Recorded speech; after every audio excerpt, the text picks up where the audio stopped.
नित्यानन्दं परमसुखदं केवलं ज्ञानमूर्तिं द्वन्द्वातीतं गगनसदृशं तत्त्वमस्यादिलक्ष्यम् एकं नित्यं विमलमचलं सर्वधी साक्षिभूतं भावातीतं त्रिगुणरहितं सद्गुरुं तं Namami.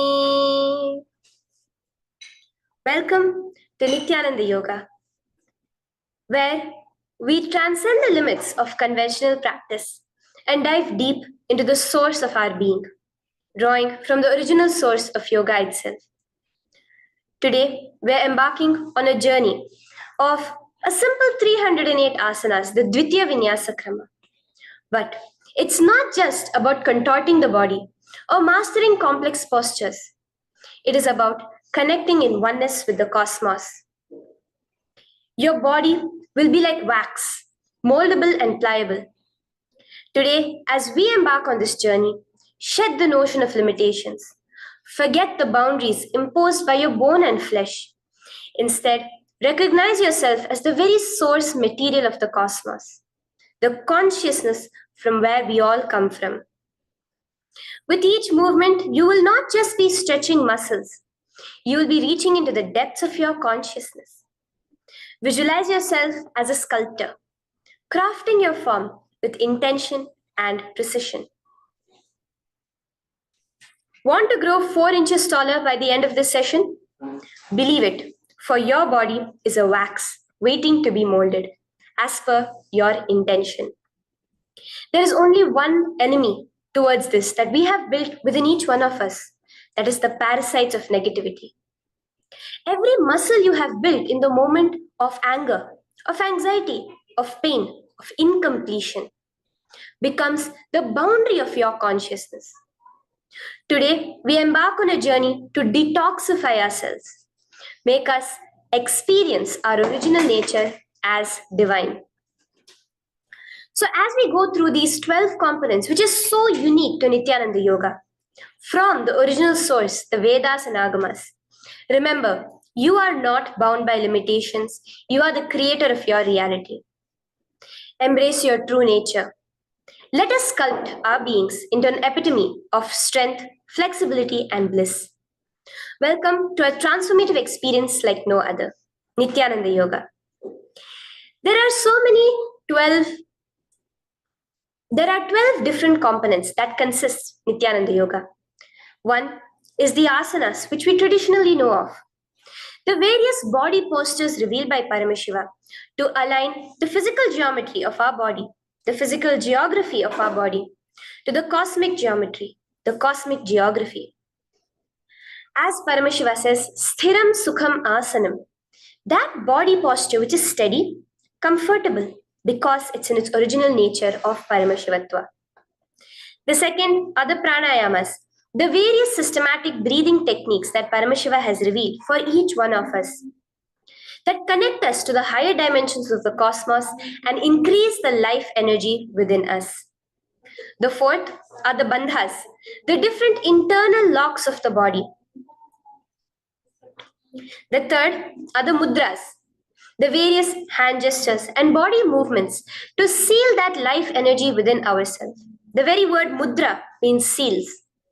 You will be able to seal the space of oneness within you with Paramashiva.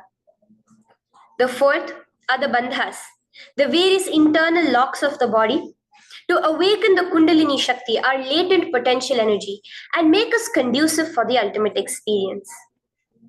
The fifth are the karanas, the beautiful dance movements of the body, revealed by Paramashiva to put you in the space of ultimate bliss, and which engage all the different parts of your body.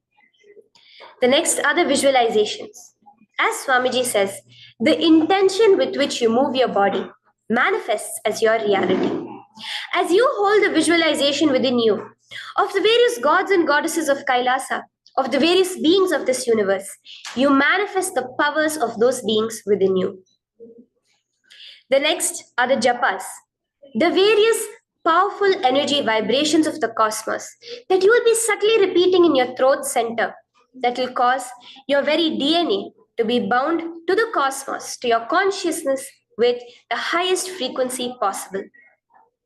The next are the pramanas, the chanting of the sacred mantras, the original source scripture of Hinduism that reveal the science of Nityananda Yoga, of yoga, because as Swamiji says, yoga has a source and it is Hinduism. These original verses will manifest the vision Paramashiva had when he created yoga in each and every one of us.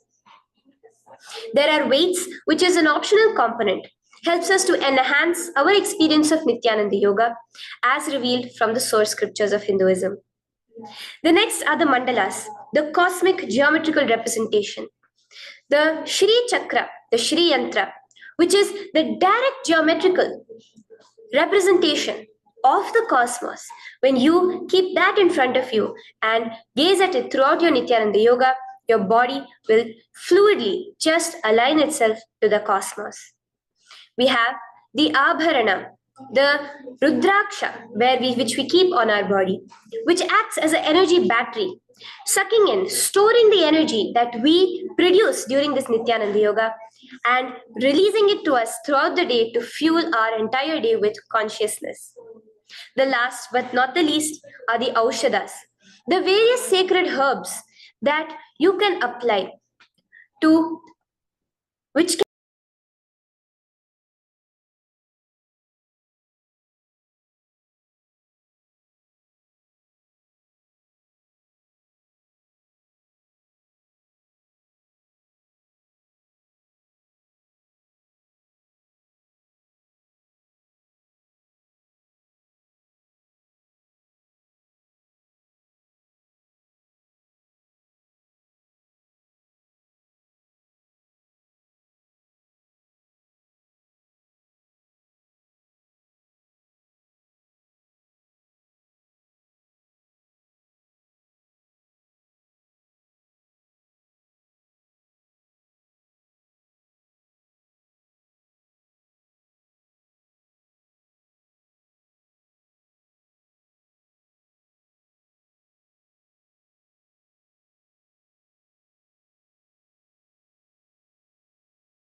can be infused with the thought current of Paramashivottva to manifest it within you. With this understanding, let us get right into the practice of Nityananda Yoga, which starts with invoking the presence of Paramashiva himself, the very being of Paramashiva, to witness our Nityananda Yoga today, with the chanting of the Shiva Moola Mantra.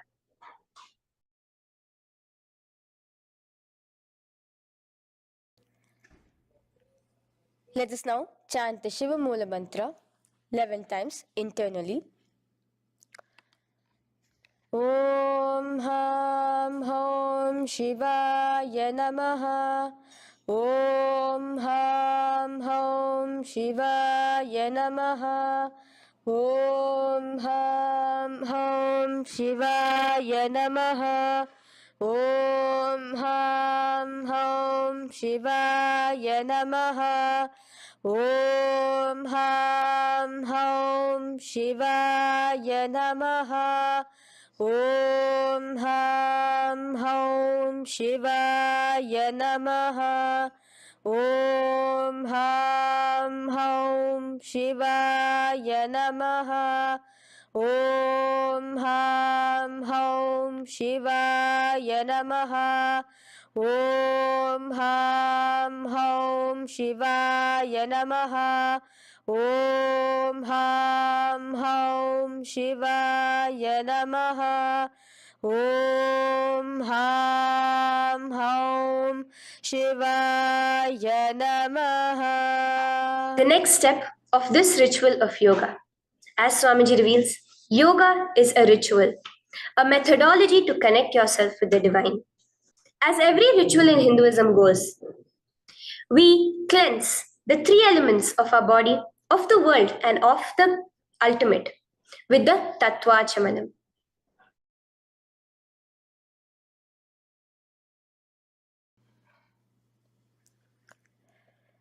The next is the Tattvachamanam. So now I request all the participants to have the Panchapatram and the Uddharani, the traditional cup and the spoon filled with some fresh water. Now,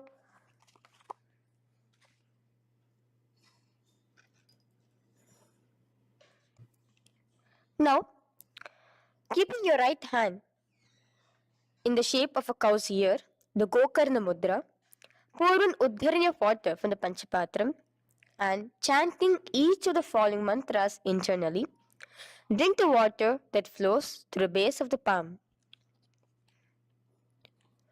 Om Atmatattvam Shodayami Svadha. Om Vidyatattvam Shodayami Svadha. Om Shivatattvam Shodayami Svadha. Wash your right hand with water from the Panchapatram. Now, chanting the following mantra internally, wipe the upper and lower lips twice using the base of the right hand thumb, moving the hand from right to the left of the lips. Om Ham Hridayaya Namaha. Wash your right hand with water from the Panchapatram. Now, with the tips of right hand index, middle and ring finger, touch above the upper lips and below the lower lips. Wash your right hand with water from the Panchapatram. Now, with the tips of right hand index finger and thumb joined together, touch your right nostril, left nostril. With the tips of right hand ring finger and thumb joined together, touch your right eye, right ear, left ear. Wash your right hand with water from the Panchapatram. Now, with the base of the right hand thumb and little finger, touch the navel, right chest, left chest.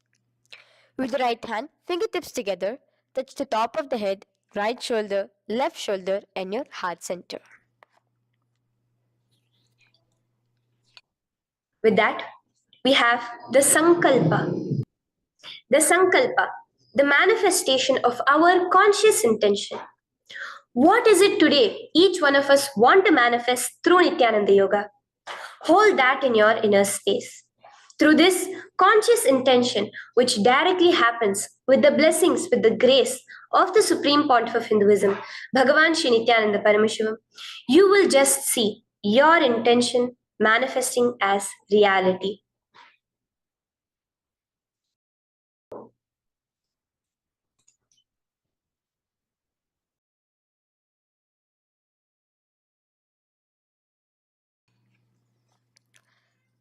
The next is the Sankalpa, the conscious resolution. So now I request all participants now to, with your right hand, cover your left palm, which is the Sankalpa Mudra, and keep both the hands on the right thigh. Continue to keep this mudra till the end of the Sankalpa. ॐ ममोपात्त समस्त दुरिताक्षयद्वारा भगवत् श्री नित्यानंद परमशिव प्रीत्यर्थं श्री नित्यानंदेश्वरी परमशिव शक्ति समेत श्री नित्यानंदेश्वर परमशिव प्रीत्यर्थं च शुभे शोभने मुहूर्ते अद्य ब्रह्मणः द्वितीय परार्धे श्री श्वेतवराह कल्पे वैवस्वतमन्वन्तरे अष्टाविंशतितमे नित्ययुगे प्रथमे पादे जम्बूद्वीपे भारतवर्षे भरतखण्डे मेरोः दक्षिणे पार्श्वे शखाब्दे अस्मिन् वर्तमाने व्यवहारिके प्रभवादीनां षष्ट्याः संवत्सराणां मध्ये शुभनाम संवत्सरे शुभायने शुभऋतौ शुभमासे शुभपक्षे शुभतिथौ शुभवासरयुक्तायां शुभनक्षत्र शुभयोग शुभकरण एवं गुणविशेषण विशिष्टायाम् अस्यां शुभतिथौ श्री कैलासोन्नत द्वादशांत श्यामला पीठारूढ़ श्री मीनाक्षी सुंदरेश्वरा भिन्न स्वरूप परशिव पुत्र रत्न कुमार गुरुमन्य तुल्यावतार श्री पार्वती स्तन्यपान लब्ध दिव्य ज्ञान विश्रुत सकल निगमागम सारभूत द्राविड वेद प्रवक्त्रे श्रीमत् परमशिव करुणा समधिगत मुक्तामय चतुरश्रयान गीयमान छत्र चामर श्री चिन्ह काहलादि समस्त बिरदावल्यलंकृत ज्ञान विज्ञान चक्रवर्ती सर्वजन संग सद्यो निर्वाण दीक्षा व्याप वर्ग वर्ष विश्रान जीमूत परमत कलभ केसरी शैव सिद्धांत स्थापनाचार्य श्री राजाधिराज पांड्य महाराज गुरु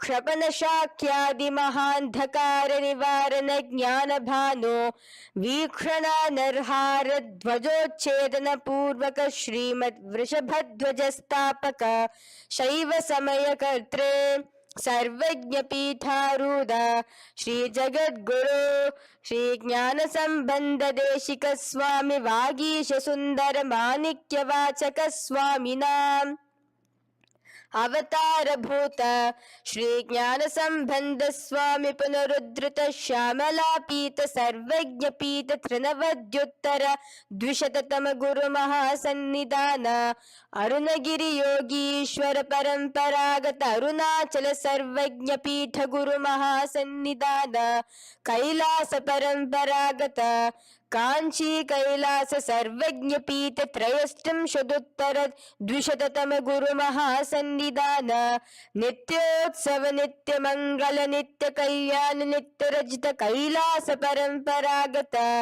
आदि कैलास नित्यानंद पीठ महासंस्थान महासिंहासन पीठ कर्त्रे साक्षात् श्री परमशिव समुद्भूत कैलास परंपरागत वैवस्व स्वतमन इक्ष्वाकु हरिश्चंद्र भगीरथ श्रीरामचंद्र सूरसेन इत्यादि अनवच्छिन्न सार्वभौम चक्रवर्ती परंपरागता चतुष्षष्टि योगिनी मंदिता चतुष्षष्टि संप्रदाय प्रवर्तक मनुधर्म शासन सूर्यवंश प्राप्त सर्वज्ञ पीत सुरांगी साम्राज्य मूधाभिषिक्त चूदामने साक्षात् श्री परमशिव समुद्भूत कपिल महागुरु पुनरुद्धृत महानिर्वाणि पीत अष्टोत्तर सहस्र श्री महामंडलेश्वर साक्षात् श्री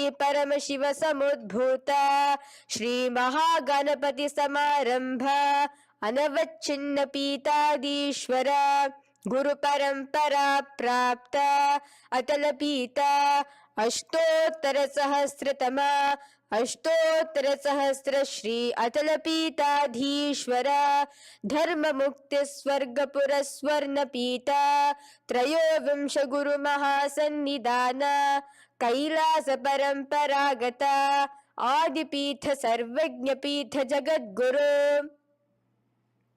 श्री कैलास पुनरुद्धारक श्री कैलास परमाचार्य श्रीमत् परमहंस परिव्राजकाचार्य वर्य सच्चिदानंद प्रणव स्वरूप श्रोत्रिय ब्रह्मनिष्ठ श्रीमद् जगद्गुरु श्रील श्री भगवत श्री नित्यानंद परम शिव श्री ज्ञान संबंध देशिक परमाचार्य स्वामिनां प्रीत्यर्थम तेषां पादारविन्दयोः भक्ति सिद्ध्यर्थम गुरु कृपा कटाक्ष सिद्ध्यर्थम क्षेम स्थैर्य वीर विजय आयुरारोग्य ऐश्वर्यानां अभिवृद्ध्यर्थम धर्मार्थ काम मोक्ष चतुर्विध फल पुरुषार्थ सिद्ध्यर्थम समस्त दुरितोपशांत्यर्थम समस्त मंगलावाप्यर्थम भगवत श्री नित्यानंद परम Shiv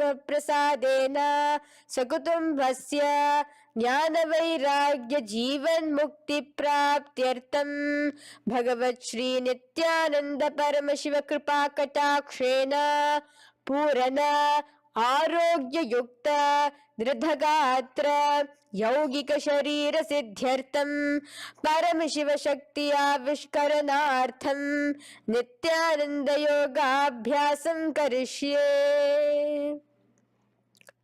Now wash your right hand with water from the Panchapatram.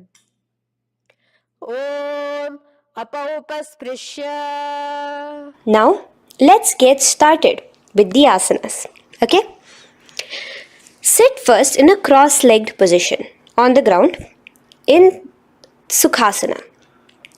Bring your hands into the Bindu Mudra with your thumbs and index fingers touching each other. Place it on top of your knees. Here we have the Kumbhaka, the pranayama of Samana Kumbhaka. As you inhale and exhale, visualize flames licking up your spine. Do the bandhas, the locks, the Mahamudra Bandha, all three of the bandhas, where you are doing the Jalandhara Bandha, tucking in your chin to your chest, the Udyana Bandha, sucking in your stomach, and the Moola Bandha, clenching your perineum. For the first set of asanas, we have the japa Soham, which you'll be repeating in your throat center. As you do Sukhasana, visualize Lord Shiva in your inner space. The next asana is Parvatasana. Now, from the seated position, bring both your feet to the opposite thighs. Clasp your hands together in front of your heart center in the Anjali Mudra and raise it above your head. Keep your hands as straight as you can. Continue the Samana Kumbhaka and the Japa of Soham. Remain with all the three bandhas, the chin to your chest in Jalandhara Bandha, the stomach tucked in Udyana Bandha, and the clenched perineum in Moola Bandha. Here, visualize yourself as Mount Kailash. The next asana is Hali Pavasana. Now slowly bring your feet together in front of your body as you stretch it out a little further away. Now bring your hands behind your back and clasp the left hand by your right. Lean forward, placing your forehead on the ground as you continue to engage all the three bandhas. Here, gaze at your nose. Visualize Swamiji, the Supreme Pontiff of Hinduism, in your inner space. Now, in a similar position from Halipavasana, just release your hands, slightly get up and bring your hands in front of your body. Place them on the ground, cupping your hands, making a hollow in Nagi Pavasana. Visualize yourself as a snake, gazing at your nose. Continue the japa, the pranayama, and all three bandhas engaged. Now, raise up. This is Kokilasana. Hold your big toes with your index and middle finger in the Prana Mudra. Stretch your legs straight out and upwards. Cross it into Padmasana. Bring it to your opposite thighs. Lean forward and down onto your elbows. Again, tuck your chin into your chest, suck in your stomach, and clench the perineum in the Mahamudra Bandha. Visualize yourself as a bird in Kokilasana. The next is Neti-asana. Now, raise up again. Bring one ankle to the top of the opposite knee. Hold the elbows with your hands. Hold the respective elbows with the opposite hands. Again, engage all the three bandhas and rotate your arms in a circular motion. Keep the spine completely straight and gaze towards your nose. Visualize Swamiji, the Supreme Pontiff of Hinduism, in your inner space. Next is Gajasana. Press your hands onto the ground. You can bring your feet a little back as you raise yourself up, your hips up high. Lower your head and then chest, scooping your body forward again and again. Here, engage the Udyana Bandha, where you suck in your stomach along with the Mula Bandha, clenching the perineum. Visualize yourself as an elephant. Gajasana. Now stop the movement slowly. In another dynamic asana, which is Rikshasana, you will start alternatively pressing the heel of one foot onto the ground while lifting the other heel up. Repeat this again and again. The next is Vaishyasana. Now slowly come to a standing position. Stand tall on the tips of just your big toes. Keep your head neck straight line. And bring the middle, index and ring fingers to your heart in the Hridaya Mudra. Continue engaging the Udyana Bandha. Visualize Swamiji in your inner space. Here we have a very interesting movement, which is the Karanas, the dance movements. So the first Karana is Urdhva Janu Karana, which literally means a raised knee. So now stand in the Aramandi position, which is your heels touching together, the toes facing outwards, almost at a 45-degree angle. Bend your knees low and keep both your hands at your chest, elbows parallel to the ground. Twist one knee towards the center of your body. Raise it up, back across the body back to the original position. Simultaneously with the leg movement, follow it with your respective hand, up and across the body. Repeat this alternatively on both sides. Now, in Balalingasana, come back to a standing position straight and interlace your fingers from outside in. This is the Sarvavashankari Mudra. Hold on to your knee, pulling it up towards your chest. Pull it tight. Continue to keep your spine straight.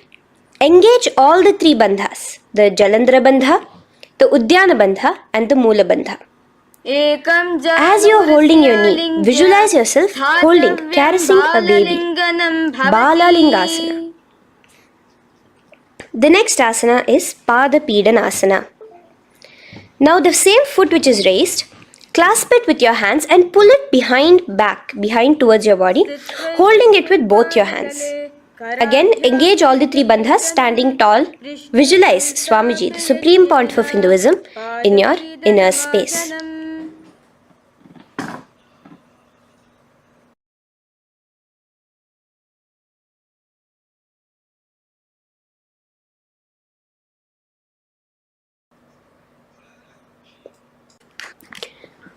From here, let's enter into Natarajasana. Now, the same foot you're already holding behind your back, twist the same hand of that leg inwards and pull the leg back. Extend the opposite hand forward with the index and thumbs together, again in the Bindu Mudra. Now, pull the foot back and up while leaning forward in Natarajasana. Hold your balance here. Here you will be engaging only the Mula Bandha, visualizing yourself as Lord Nataraja, the Lord of Dance.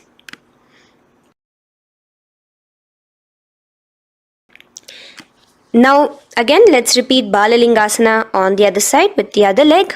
Pull it up towards your chest with the hands in the Sarva Vashankari Mudra. Engage all the three bandhas as you visualize yourself holding and caressing a baby. Now pull your foot back into Padapidanasana on the other side. Remain with all the three bandhas engaged. Visualize Swamiji in your inner space. And lean forward. Now, hands stretched in the Bindu Mudra into Natarajasana. Balance there as you visualize yourself as Lord Nataraja. Now, come back to a standing position. Release your leg. Gain your balance. As we enter into the Ardharechita Karana. Now again, bring yourself to the Aramandi position. Heels together, toes pointed outwards and knees bent. Now from this position, bring your right foot onto the tips of the toes behind the left heel. The heel should be up. Bring your left hand towards your chest, parallel to the ground again, and extend the right arm out and wide like a pendulum. Bring it back towards your chest. Now while your arm is swinging, remember to move your fingers one by one inwards towards the palm and then outwards. Now, place the right hand over the nose. Uncross your ankles. Let's do this on the other side also. Cross the left ankle behind and stretch the left hand out like a pendulum.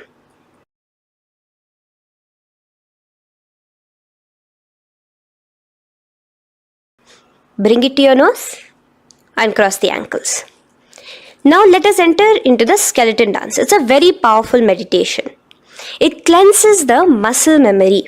Any patterns which are there within your muscle memory can be completely wiped out through this skeleton dance. Just 2 simple steps. Now stand straight. Visualize yourself as a skeleton. You can close your eyes. Just visualize yourself as pure bones. There are no muscles, no veins, no nerves, tissues, organs, nothing. Just bones, a skeleton form. And shake your body intensely. As a skeleton, you are moving yourself wildly, intensely. Just shake it all out. Move your hands, move your legs, your head. Let there be no bone in your body untouched. Just move it. Move wildly, shake. Literally feel yourself throwing all the patterns out of your system with the intensity of your shaking.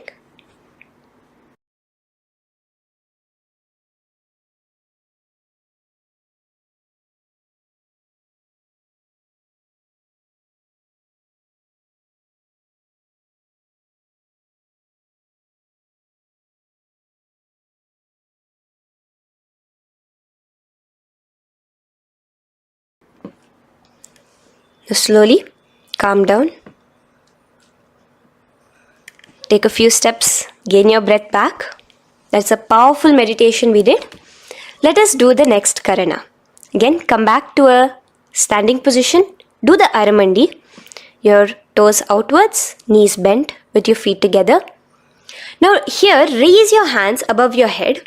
Keep your palms completely straight and cross the wrists with the palms facing forward and the back of the hands outward.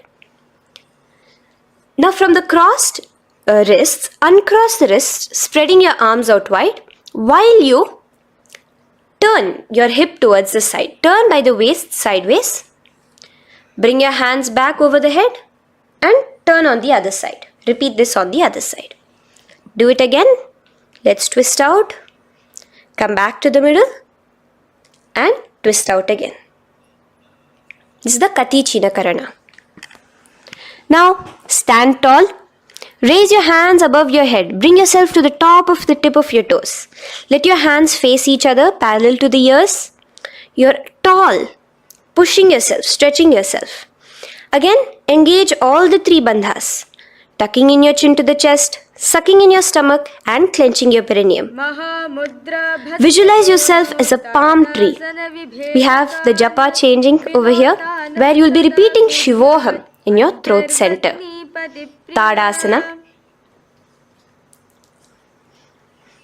Now, as we enter into Uttanasana, relax and lean forward, bringing your hands on by the ground next to your feet. Keep your palms flat on the ground. Try your best. Engage all the three bandhas. Remain with all the three bandhas engaged as you visualize Swamiji, the Supreme Pontiff of Hinduism himself, in your inner space. Now jump your feet back into Tarakshvasana, coming to a plank position. Keep your hands shoulder width apart. Be steady there. Chuck in your chin to your chest in the Jalandhara Bandha as well as engaging the Moola Bandha. Now rotate your head while in the Jalandhara Bandha from shoulder to shoulder, side to side. This is Tarakshvasana. Visualize Swamiji, the Supreme Pontiff of Hinduism, in your inner space. Yes. Now lay flat onto the ground in Bhujangasana. Lower your entire body down. Now point your toes backwards. Keep your hands by the side of your chest and push yourself off the ground. Remember to use the strength of your lower back to hold yourself up. Open your mouth wide. Inhale through the hollow of your throat and exhale through your nose. This is the Bhujangani Mudra. In Bhujangasana, you will visualize yourself as a cobra. Now come back into a plank position. So you can tuck in your toes and come back into a plank position. In Shashasana, alternate bringing one knee towards your chest, back and forth. So you'll bring one knee front, push it back and bring the other knee. Repeat this again and again.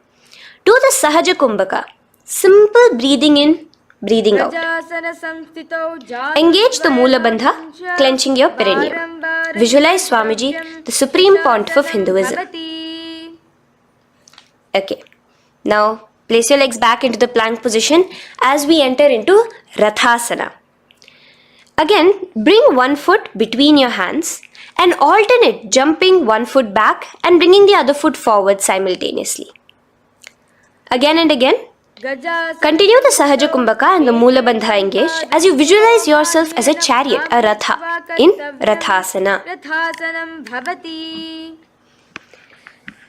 Now, into Veerabhadrasana.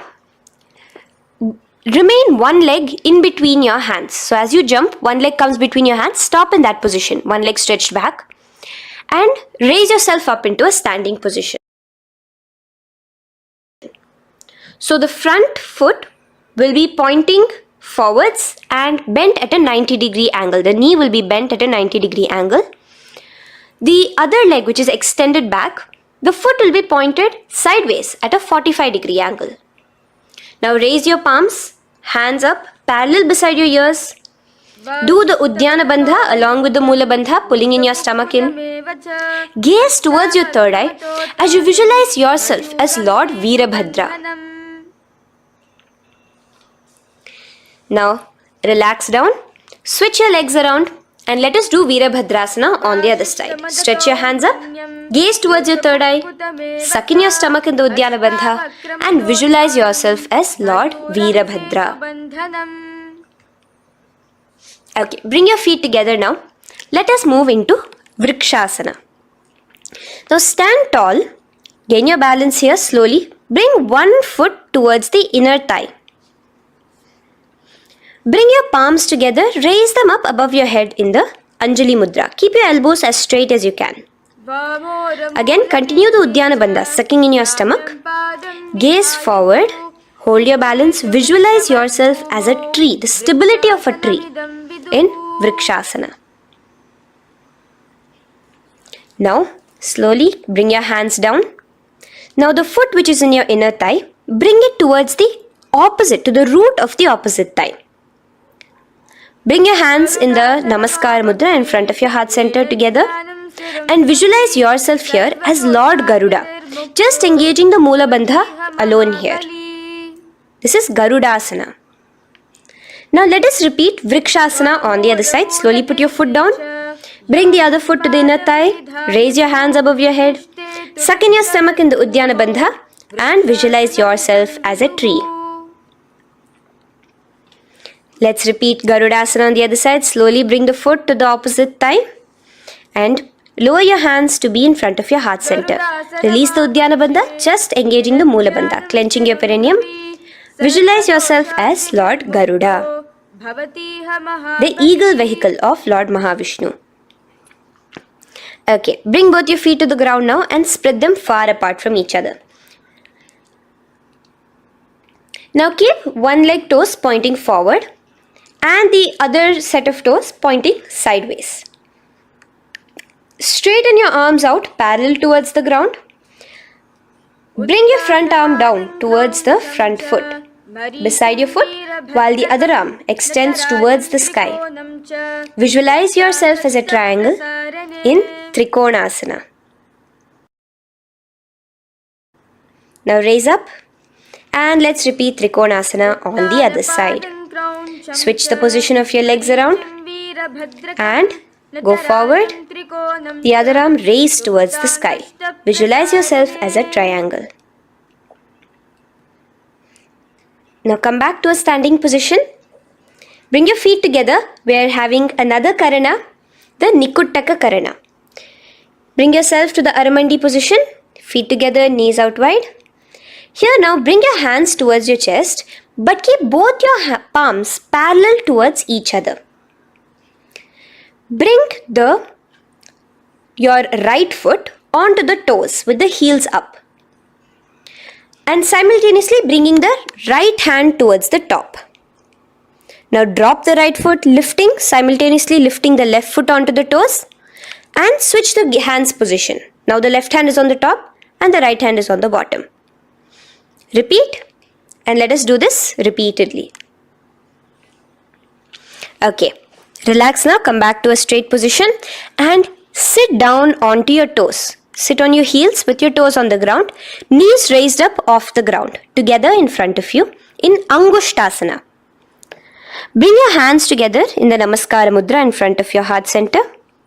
We have a very interesting pranayama over here, which is the Bhramari Kumbhaka, where you will be subtly buzzing like a bee as you do this asana. The japa we will be entering into is Sadashivoham.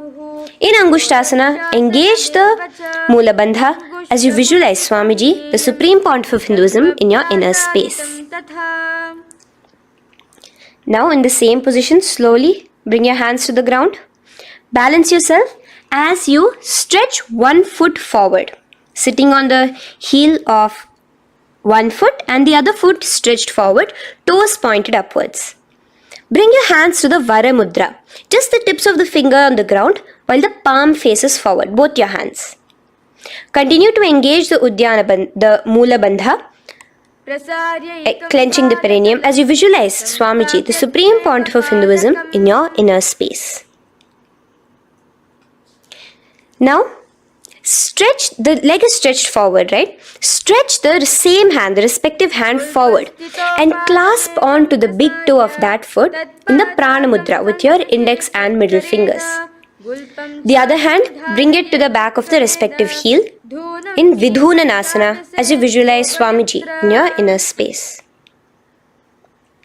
Okay, bring your 2 feet back together as we repeat Saurasana on the other side. Stretch your left leg forward now. Palms in the Vara Mudra on the ground. Visualize Swamiji in your inner space.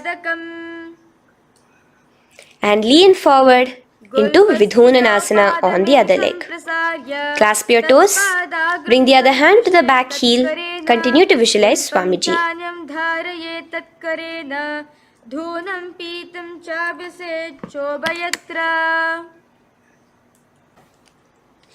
Now bring your 2 feet back together as you continue to sit on the heels, getting a nice toe workout here.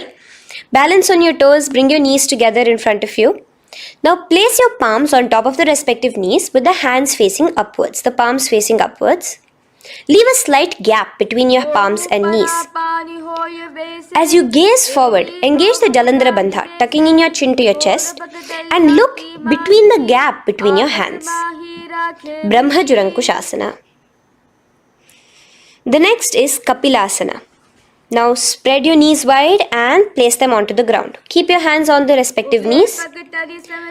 Pull your stomach in and up in the Uddiyana Bandha. Gaze towards your nose as you visualize yourself as Maha Kapila Muni, the first man that ever started thinking. In the same position, just release that Uddiyana Bandha. Release the lock of the stomach, but continue to clench your perineum in Mula Bandha. As you switch your gaze to your third eye. So from your nose, switch your gaze to the third eye. Visualize Swamiji, the Supreme Pontiff of Hinduism, in your inner space. Bhadra Gorakshasana. Next is Suryasana. Now, your toes are tucked. Just lift your knees off the ground, wide apart. Bring your hands together in the Padma Mudra, with the little fingers and thumbs joined together. Engage the Uddiyana Bandha, suck in your stomach and raise your hands up tall above your head. Slightly lean back as you look towards the gap between your hands. Visualize Lord Surya in your inner space. Now relax, slowly bring your hands to the ground. Sit on top of your heels, the toes flat. Here, keep your hands on top of your knees and lift your tongue up against the roof of your mouth in the Manduki Mudra. Do the Sahaja Kumbhaka, simple breathing in and out. Engage the Mula Bandha, clenching your perineum. With the Japa Sadashivoham, repeating in your inner space, here you will visualize yourself as a frog in Mandukasana. Your tongue pressed against the upper palate. Is your frog-like tongue catching the nectar of immortality dripping from your Sahasrara Chakra? Gaze towards your third eye in Mandukasana. Now from here itself, moving into Uttana Mandukasana. Just bring your hands to the opposite shoulders, remaining in the same seated position. Continue with the Uddiyana Bandha engaged, gazing at your third eye. The Manduki Mudra, tongue pressed against the top of your palate, visualizing yourself as a frog in Uttana Mandukasana. Slowly bring your hands out from behind your back. Now slightly raise up and cross your ankles behind you. Sit on top of your crossed ankles. Keep your knees wide and your fingers spread on the top of your knees, both your hands. Open your mouth wide and stick out your tongue, exhaling forcefully. Gaze at the tip of your nose. Repeat this several times because you're visualizing yourself as a lion in Simhasana. The next asana is Bhadrasana. Now you can release yourself and uncross your ankles. Just keep your toes crossed behind you. Again, sit on top of your heels, keeping your knees wide apart. Cross your hands behind your back, hold on to the big toes in the Prana Mudra with your index and middle fingers. Apply the Jalandhara Bandha, tuck in your chin to your chest along with the Mula Bandha, sucking in your perineum. As you gaze towards your nose, here, resume the Brahmari Kumbhaka, buzzing like a bee subtly in your inner space as you visualize Swamiji, the Supreme Pontiff of Hinduism, in your inner space. Now, bring your hands out from behind you. As you bring yourself to a squatting position. Keep your feet flat onto the ground as close together as possible, but your knees opened wide. Bring your body in between your knees, your torso in between your knees, and take your arms in and around your knees towards the back, clasping your fingers, interlacing your fingers behind you in the Parashu Mudra. Gaze towards your nose. Visualize yourself as a crow in Kakabhusandhiya Asana. The next asana is Kani Pavasana. Unclasp your hands and place them flat onto the floor. Keep them shoulder width apart for good balance. Now, slowly bring your knees to the back of your arms, above the elbows. Lean your chin forward and down. Keep your gaze steady as you lift your feet off the ground. In Kani Pavasana, visualize Swamiji, the Supreme Pontiff of Hinduism, in your inner space. Now in the same position, slowly lower your head to the ground and stretch your legs up high, forming a tripod between your two hands and your head in Kapali Asana. Gaze at your nose, continue the Brahmari Kumbhaka, continue engaging the Mula Bandha and the Japa of Sadashivoham. Visualize Swamiji in your inner space. The next asana is Parshva Mayurasana. Slowly bring your feet down. Yes, relax. And now squat on your toes with your knees together and twist your body. Place both the hands to one side of your knees. Now bring one of your elbows to the knee and the other of your elbows towards the hip. Lean onto your arms, balance, extending your legs out to the side.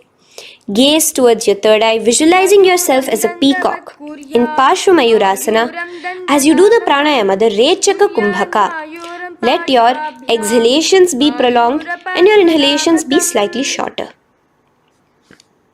Now relax, bring your feet to the ground and bring your body to the other side of your knees as you repeat Parshva Mayurasana on the other side. Lean forward, stretch your legs, gaze at your third eye. Visualize yourself as a peacock. Now let's do Bhairaganathasana. Now come again to a plank position. Place your hands down, stretch your legs back and bring one foot around your shoulder to be placed in between both your palms. Gaze at your third eye. Just engage the Mula Bandha, clenching your perineum. Here, this is Bhairaganathasana. Visualize yourself as Lord Kala Bhairava. Slowly bring your foot out and bring the other foot in between your palms, remaining in the plank position. Continue to visualize yourself as Lord Kala Bhairava in Bhairaganathasana on the other side. The next asana is Unmukha Pithasana. Now from the same plank position, bring your forearms onto the ground. Be steady as you walk your feet closer towards yourself, forming like a slight mountain. In Unmukha Pithasana, gaze at your third eye. Continue the Rechaka Kumbhaka. Visualize Swamiji in your inner space. The next asana is Vashishthasana. Now, just raise yourself onto one of your hands. So, release your forearms off the ground and raise yourself onto your right arm. And keep your body completely parallel to the ground as you raise your left arm straight above your head. Visualize yourself as Rishi Vashishta as you do the Vashishthasana. Gaze towards the hand on the top. Now slowly bring that hand down. As you switch the hands, bringing your right hand up towards the sky. Balance there, completely straight on your toes. As you visualize yourself as Rishi Vashishta, the Guru of Bhagavan Sri Rama. Now, bring your feet forward into Anjani Asana. So here you will be sitting on your hips with your legs pointed forward and sit on top of your hands. So keep your palms facing upwards and sit on both your palms as you tuck your elbows into your body. Do the Rechaka Kumbhaka, continue the Rechaka Kumbhaka. Engage the Jalandhara Bandha, tucking in your chin to your chest, gaze at your nose, visualize yourself as Lord Hanuman in Anjani Asana. Now, slowly release your hands from under your body as you lean forward into Paschimottanasana. Clasp your respective toes with your index and middle finger. Lean forward and down, bring your elbows to the ground, your forehead towards your knees. Engage all the three bandhas, the Mahamudra Bandha, as you visualize Swamiji, the Supreme Pontiff of Hinduism in your inner space, with a new japa, Mahasadashivoham, starting here.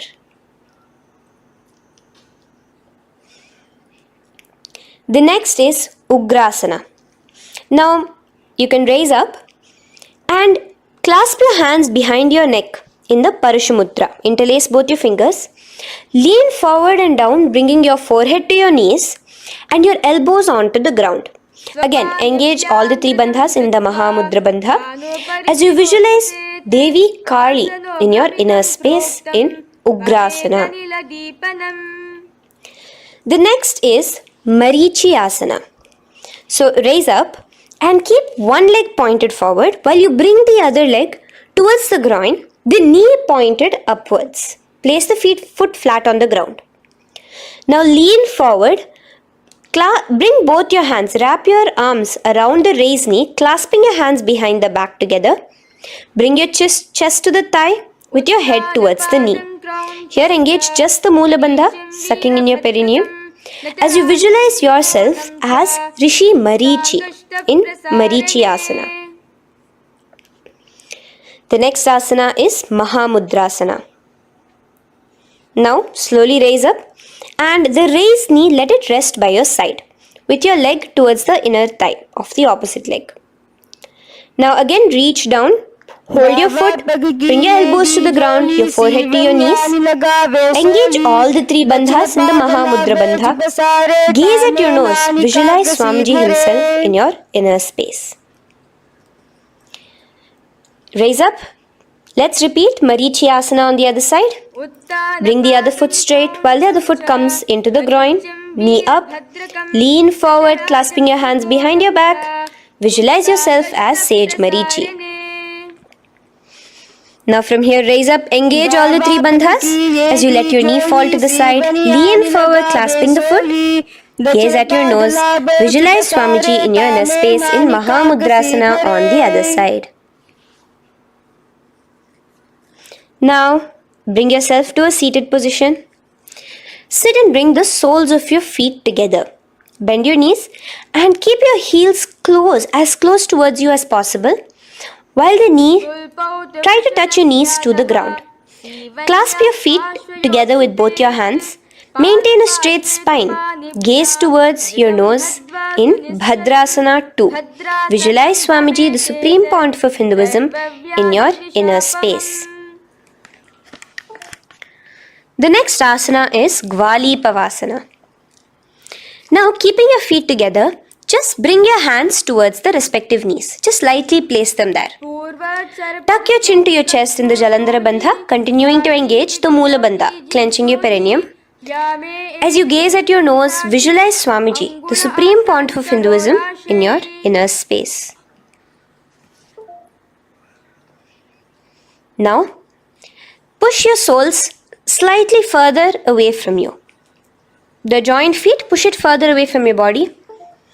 And lean forward, keeping both your hands, the fingers inside of the feet. Hold the soles of your feet. Lean forward and down. Bring your forehead to the ground. Gaze at your nose. Visualize the Yoni Mandala in your inner space in Joni Asana. The next is Midiki Pavasana. Raise up. Stretch your arms out wide beside your body as you lean forward, your arms going over your knees. Bring your forehead to your feet. Continue to gaze at your nose. Visualize Swamiji, the Supreme Pontiff of Hinduism, in your inner space. Now, in Siddha Samadhi Asana, raise yourself up. Now, put your forearms underneath the calves of the respective legs. Let your palms face up towards the sky as you bring your head down to your feet. Gaze at your nose as you visualize Lord Surya in your inner space in Siddha Samadhi Asana.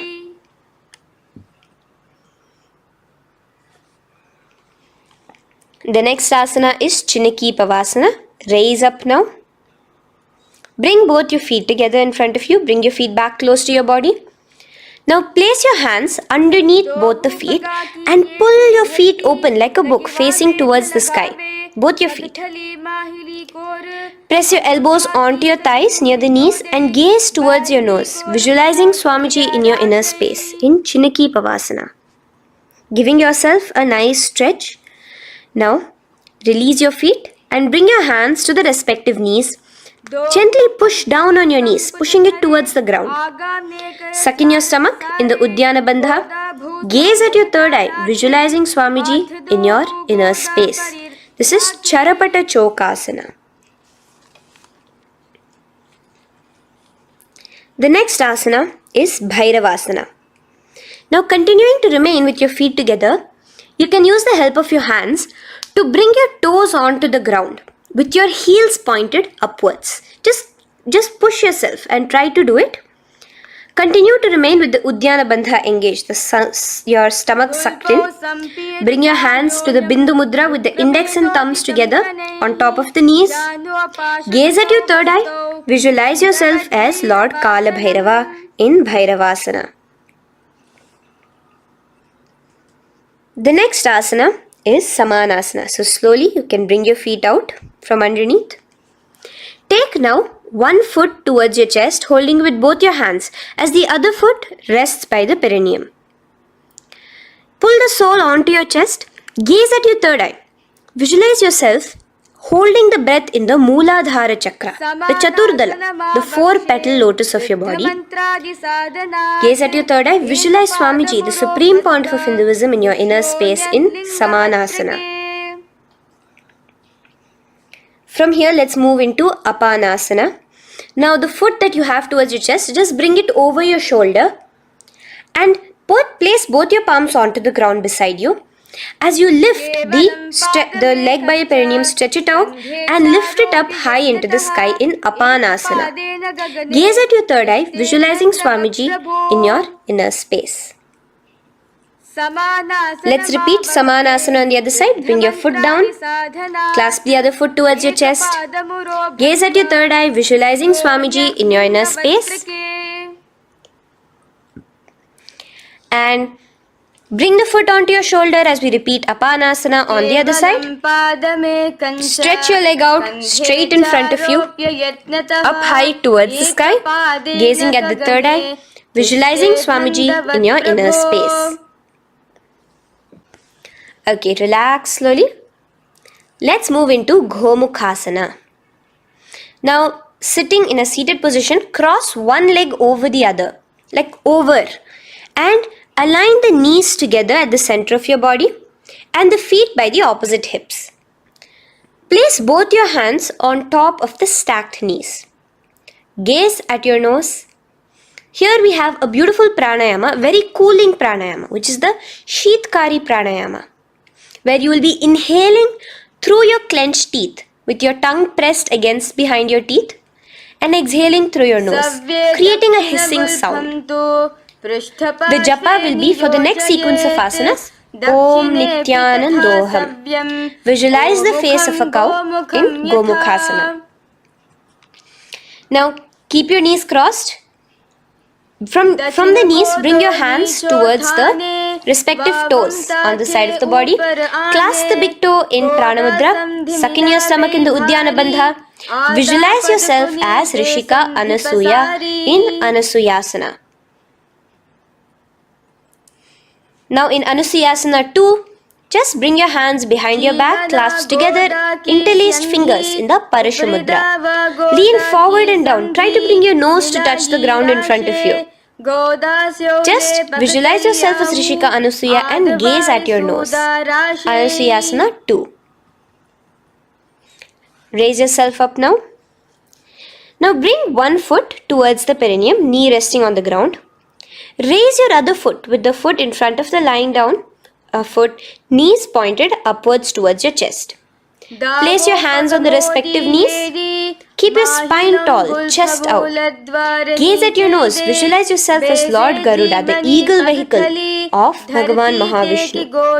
Garudasana 2. From here, moving into Naradasana. Now, keep both your hands, bring both your hands behind your neck and clasp them in the Parashamudra. Interlace your fingers behind your neck. Twist outward of the raised knee. Just keep your whole body outside of the raised knee. Gaze towards your third eye, visualizing yourself as Devarishi Narada in your inner space. From Naradasana, let's enter into Matsya Pithakasana. Place one foot on the top of the opposite thigh. Wrap your respective arm across the knee, holding on to the opposite shin. Extend the opposite hand straight. Hold on to the respective toe with the index and middle fingers in Prana Mudra. Gaze towards your nose. Visualize Matsyavatara, the fish form of Bhagavan Mahavishnu in your inner space in Matsya Pitakasana.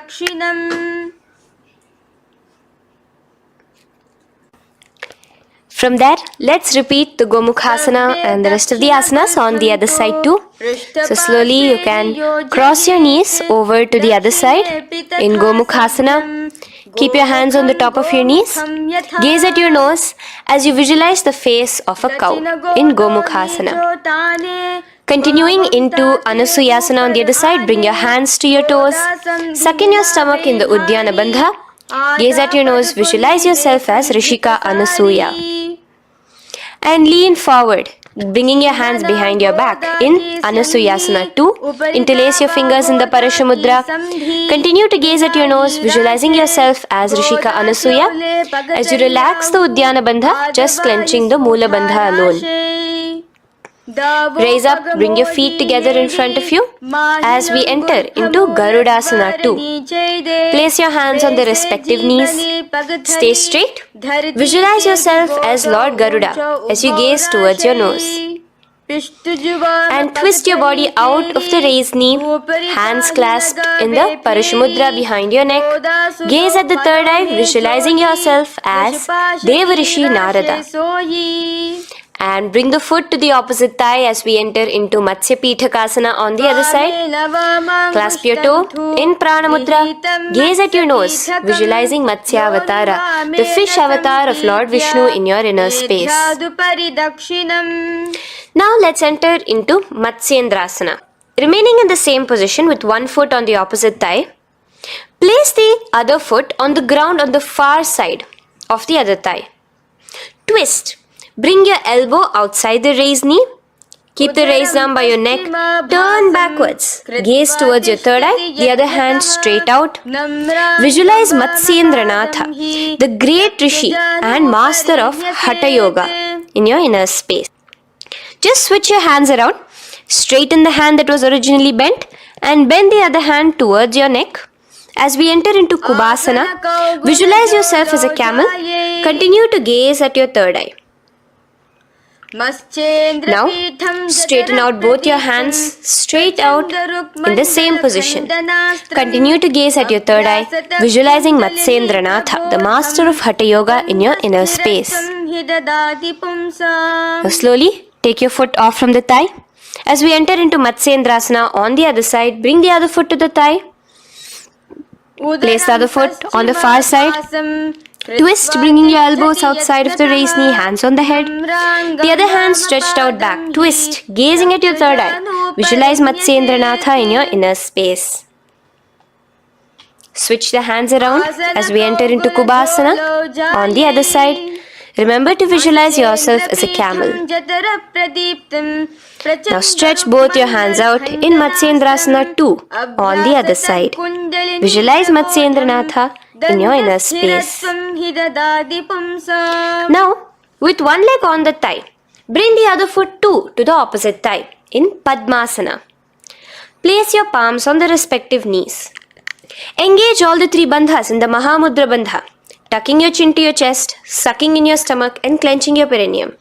We have a new pranayama here, which is the Shitali Kumbhaka, where you will continue to inhale through the teeth without creating the hissing sound and exhale through your nose. A new japa of Om Nityananda Mahasadashivoham starts here.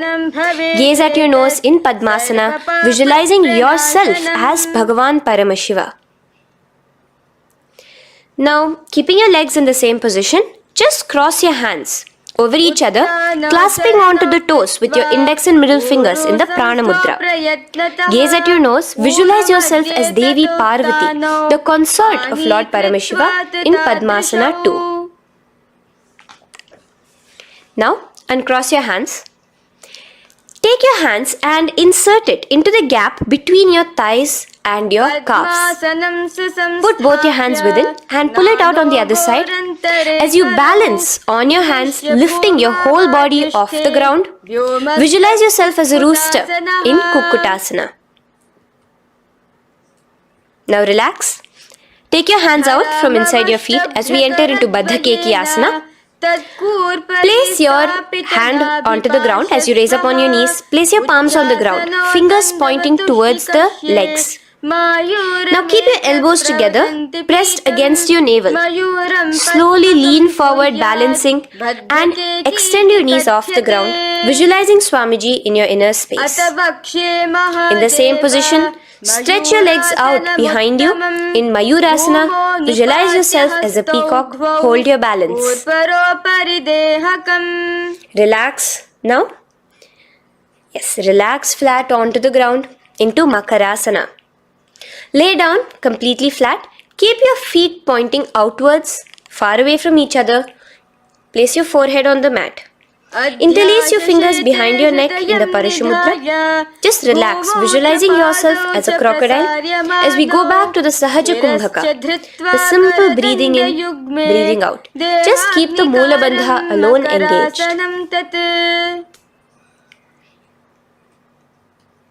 The next asana is Shalabhasana. Now lay on your stomach and place your hands on the ground beside the chest. From the laying position, raise your legs up. Use your core strength to bring your thighs off the ground. Visualizing yourself as a locust in Shalabhasana. Relax your feet down and bring your hands to your feet, pulling your feet down towards the ground beside your hips. In Ushtrasana, visualize yourself as a camel. Now slowly kick your legs back. Rise your hand is clasping your feet. Pull your feet towards the sky, lifting your chest and thighs off the ground. In Dhanurasana, gaze at your third eye. Visualize yourself as Paramashiva's bow. Relax slowly and come up to a sitting position. In Bhagasana, sit on both your knees with your head, neck and spine straight. Clench your perineum in the Moola Bandha. Place your hands on top of your knees. Gaze towards your third eye, visualizing Swamiji, the Supreme Pontiff of Hinduism, in your inner space. From here we enter into Gohyasana. We have a couple of headstand postures here, so get yourself ready. Now place your forearms on the ground with your fingers interlocked. Ensure your elbows are at shoulder balance. Place the top of your head on the ground, holding your head with your hands. Slowly walk your toes forward until your hips are in a straight line with your shoulders, and just kick your feet up slightly. Make sure not to lose your balance. Keep your knees bent together at your chest. Toes pointed upwards. Gaze to your nose, visualizing Swamiji in your inner space. From here, stretch your legs out into Shirasasana, continuing to hold the balance there as you continue to gaze at your nose, visualizing Swamiji in your inner space. Bring your feet to the ground. Relax slowly. The next asana is Podhyasana. So come to a seated position. Bring your hands behind your calves, stretching your legs up and your forehead to your knees. Visualize Swamiji in your inner space. Here we have a new Kumbhaka, which is the Bhastrika Kumbhaka, where you will be exhaling forcefully, making the sound of a bellows. Podhyasana. The japa for this next series is Om Nityananda Paramashivoham, the Mahavakya. Relax yourself. Continuing to remain balanced with your legs up, just bring your hands to the opposite shoulders. In Parighasana, visualize yourself as a mace as you gaze towards your third eye. Now relax. Keep your elbows and palms onto the ground as your legs are raised. Visualize yourself as a boat in Naukasana. Continuing to gaze towards your third eye, remember to continue the Bhastrika Kumbhaka. Forceful exhalation. Now, continuing to keep your balance, just bring your hands to your feet and Scoop your hands underneath the heels, pull it towards the chest. Keep your spine upright, gaze towards your nose. Visualize yourself as Lord Rudra in Rudrasana, the most ferocious form of Paramashiva. Now lay on your back. So you can remove your hands from underneath your feet and lay on your back. With your feet flat on the ground, knees pointed upwards. Now place your palms down. Just let your fingers touch the back of your heel. Do not clasp your feet. Lift your hips up high, pressing the feet onto the ground. Chin tucked to the chest in the Jalandhara Bandha automatically. Gaze at your nose, visualizing Swamiji in Unmukha Pithasana 2. Now lay onto the ground in Shavasana. Just lay completely flat with your palms facing upwards by the side of your body. Just unclutch from any movement happening within you. Visualize your body is dead. The Supreme Pontiff of Hinduism, Swamiji, is just liberating you. Just let your awareness, your energy completely pervade your body in the Shakti Chalan Mudra as you continue to vibrate with the Mahavakya.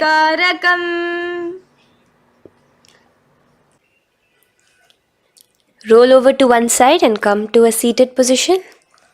Feel the life entering your body back. In a seated position, let us get continued with the sequence. We have 200 asanas more to go, starting with Yatha Sanishtasana.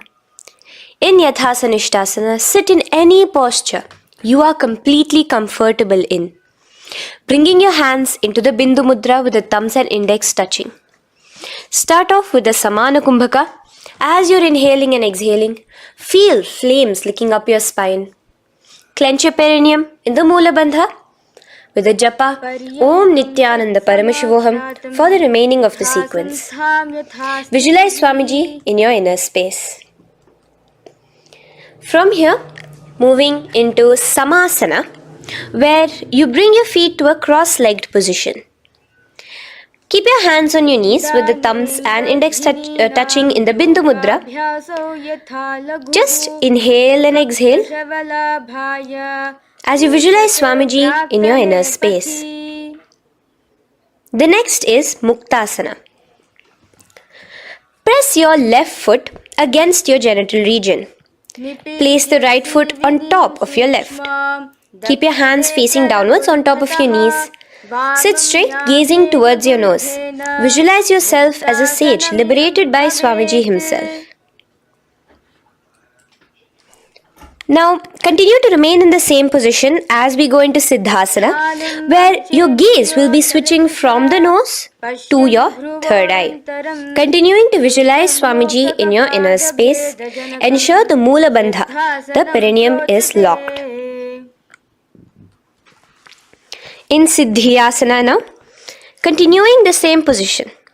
Engage all the three bandhas, sucking in your stomach, bringing your chin to your chest in the Mahamudra Bandha. Switch the gaze to the ground in front of you from your third eye. Visualize Swamiji in your inner space. Now, relax the Uddiyana Bandha and Jalandhara Bandha. Just keep the Moola Bandha, the perineum, alone clenched as we enter Rudrasana 2, where your legs will remain in the same position, just your hands alone from resting on your knees will turn around to the Bindu Mudra, the thumbs and index touching. Gaze towards the third eye, visualize yourself as Lord Rudra, the fierce dimension of Paramashiva. The next is Santa Dhunasana. Keep your hands in the Bindu Mudra, your legs crossed in the same position as you switch your gaze from your third eye to your nose, visualizing Swamiji, his tranquility, unshakable nature. Now, relax the Bindu Mudra, keep your legs in the same position and bring your hands to your navel, cupping one palm over the other in the Samputa Mudra. It looks sort of like a lotus bud. Continue to visualize Swamiji in your inner space in Siddhasana 2. The next asana is Bandha Yoni Asana. Maintaining one heel over the other in the same position of the legs, Bring your hands to your face in the Shanmukhi Mudra. So just listen carefully now. Bring your little fingers beneath the bottom lip of both hands. Your ring fingers above your upper lip. Your middle fingers closing your nose, your nostrils. Your index finger covering your eyes. And your thumbs pressed into your ears. This is Bandha Yoni Asana, visualizing Swamiji in your inner space.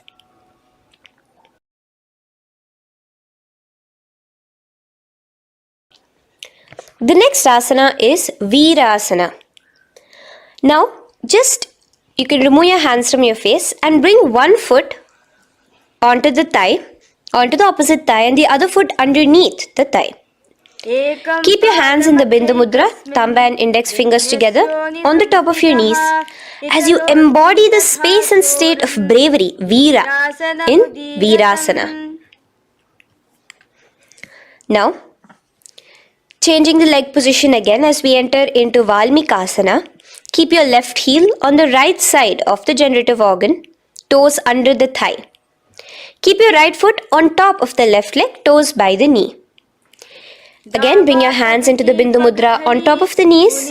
Gaze towards your third eye. Visualize Rishi Valmiki, the poet, the first poet and author of Ramayanam. The next asana is Joni Mudrasana.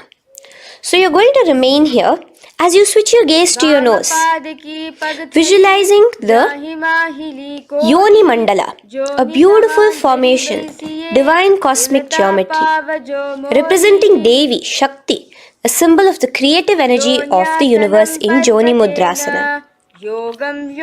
In the same position, switch your gaze to your third eye, continuing to visualize the Yoni Mandala in your inner space. Now, let's move into Bhadrasana 3. So bring your feet, the soles of your feet together, uncross them and bring them together in front of your body. Hold it with both your hands, pulling it against you. Push your knees down towards the ground. As you gaze at your nose, suck your stomach in the Udyana Bandha. Visualize Lord Veerabhadra in your inner space. Bhadrasana 3.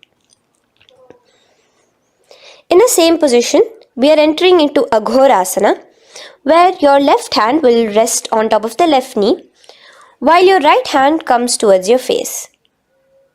Now, do the Khechari Mudra, where you are bringing your tongue towards the upper palate, gazing towards your third eye. Now, with your right hand, cover your mouth, close the left nostril with your index finger, inhale through the right nostril. Close both the nostrils, hold your breath and exhale through the left nostril in the Abhyantara Kumbhaka. Repeat this on the other side. Visualize yourself as an Aghori, completely dedicated to Paramashiva in Aghorasana. The next asana is Kaneri Pavasana. So you can distance your feet a little away from your body. As you lean forward, place your elbows onto the soles of your feet and rest your chin on your palms. Gaze at your nose, suck your stomach in Udyana Bandha. Here, continuing with the Rechaka Kumbhaka, where your exhalations are prolonged than your inhalations, visualizing yourself as a female elephant drinking water in Kaneri Pavasana. The next asana is Parasana. So now, come to a seated position, raise yourself up and keep your knees raised.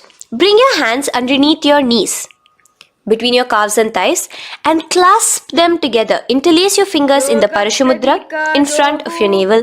Lift your feet off the mat. Visualize Swamiji, the Supreme Pontiff of Hinduism, in your inner space as you gaze at your nose in Parasana. The next asana we'll be moving into is Gopi Chandasana. Now, take your hands out from in between the feet as you let your feet rest on the ground. Take your hands out from underneath your calves. Interlace your fingers around the feet with the soles of the feet together and raise it up towards your chest. Rest your knee on top of your feet. Gaze at your nose. Embody the state and space of a king in Gopi Chandasana. The next asana is Udarasana. So now just quickly release your legs, bring your hands underneath your calves And hold on to your feet again from inside out. Both your feet together. Bring your feet up to your chin, resting your chin on top of the interlaced fingers. Bring your feet to your chest, gaze at your nose, visualizing your body, the supreme pontiff of Hinduism, free from any defects in Udarasana. Now, in the same position, just lift your legs up towards your head. Let the top of your hands come towards the top of your head, your forehead. And this is Vishishtasana. Visualize yourself excelling in everything in this posture. Now, slowly relax. Keep your hands underneath your shins as you take your hands up to the shoulder, pulling your hand and interlacing your fingers behind your neck. In Bhujasana, visualize yourself as a cobra. The next asana is Kalyanasana. So in the same seated posture, bring your hands around from behind your neck, remove them and put them around your back, interlacing the fingers behind you. Gaze at your nose. Visualize yourself as a beautiful, auspicious goddess in Kalyanasana.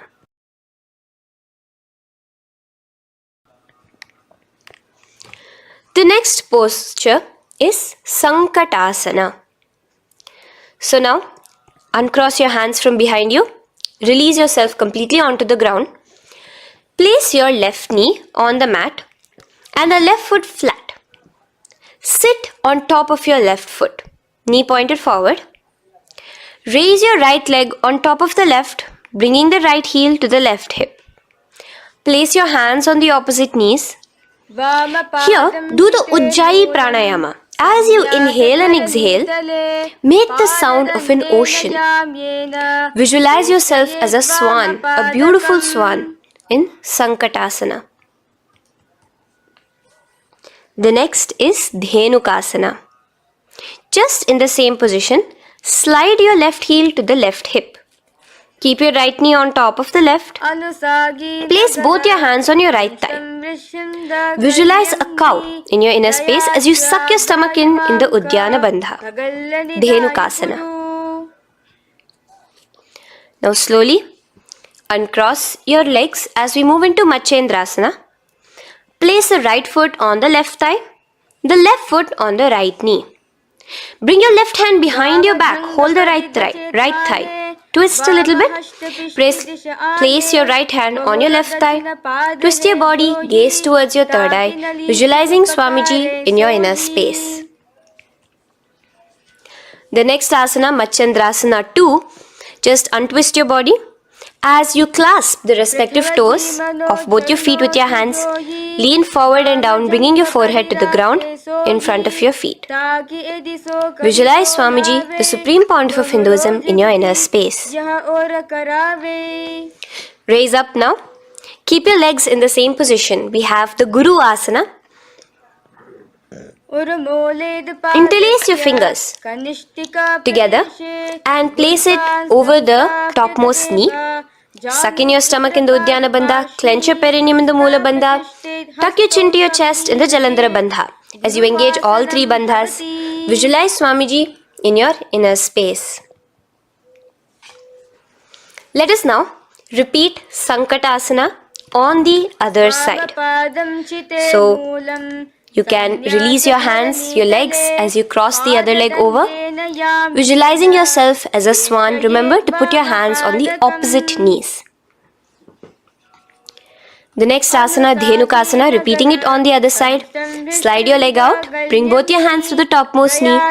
Suck your stomach in the Uddiyana Bandha. Visualize a cow in your inner space. Matsyendrasana again, repeating it on the other side. Bring your legs to the cross-leg position. Twist your body around as you gaze at your third eye, visualizing Swamiji in your inner space. Untwist as we enter into Matsyendrasana 2 on the other side. Hold on to your feet, bring your forehead to the ground, continuing to visualize Swamiji in your inner space. Slowly raise up and let us do Guru Asana on the other side. Engage all the three bandhas in the Mahamudra Bandha. Interlace your fingers, place it on top of your knee. Continue to visualize Swamiji, the Supreme Pontiff of Hinduism, as we do Guru Asana. Now, slowly uncross your feet and place them flat on the ground, knees towards the chest in Pashasana. Keep your hands holding the opposite knees, thighs together, and keep your spine completely erect. Continue the Khechari Mudra, where your tongue is pressed against the roof of your mouth. As you gaze at your third eye, visualize Swamiji in your inner space. Continue the Ujjayi Kumbhaka. As you breathe in and out, make the sound like an ocean.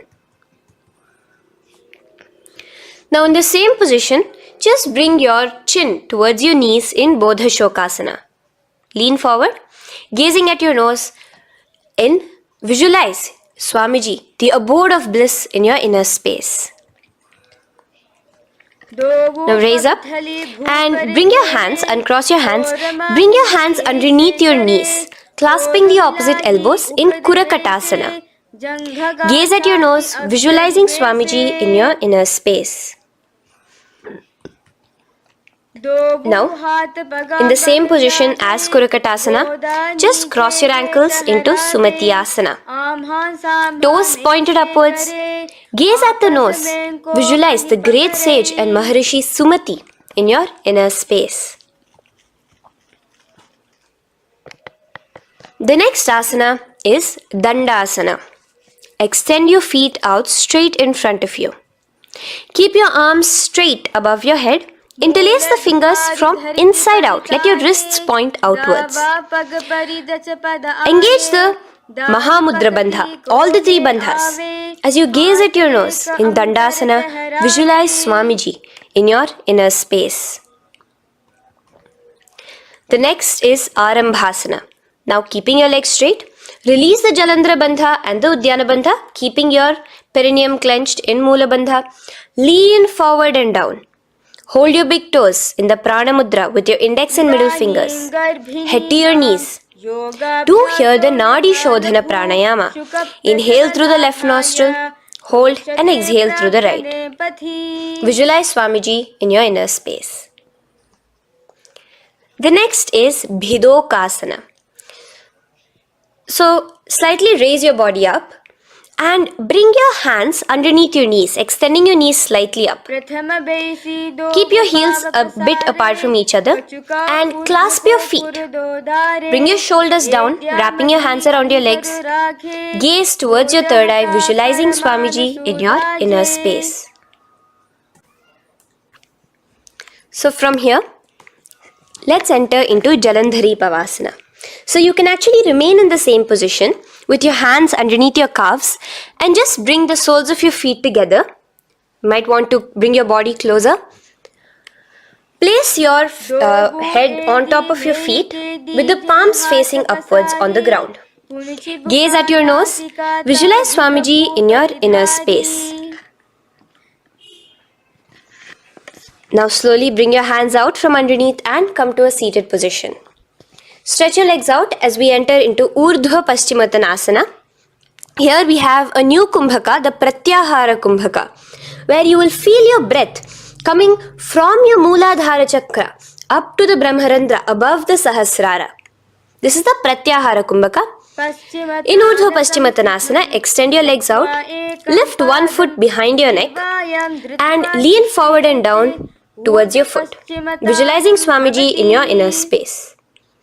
Now, slowly, keeping your leg behind your neck, lay onto your back as we enter into Anantasana. Hold the foot from the top of the opposite hand. Visualize yourself as infinite, endless, eternal. Gaze at your nose in Anantasana. Just now, in the same position, roll onto your elbow of the hand holding the foot. Gaze at your nose, feeling in complete control like Swamiji in Ankushasana. Slowly remove the leg from behind your neck. Take a moment to stretch, relax.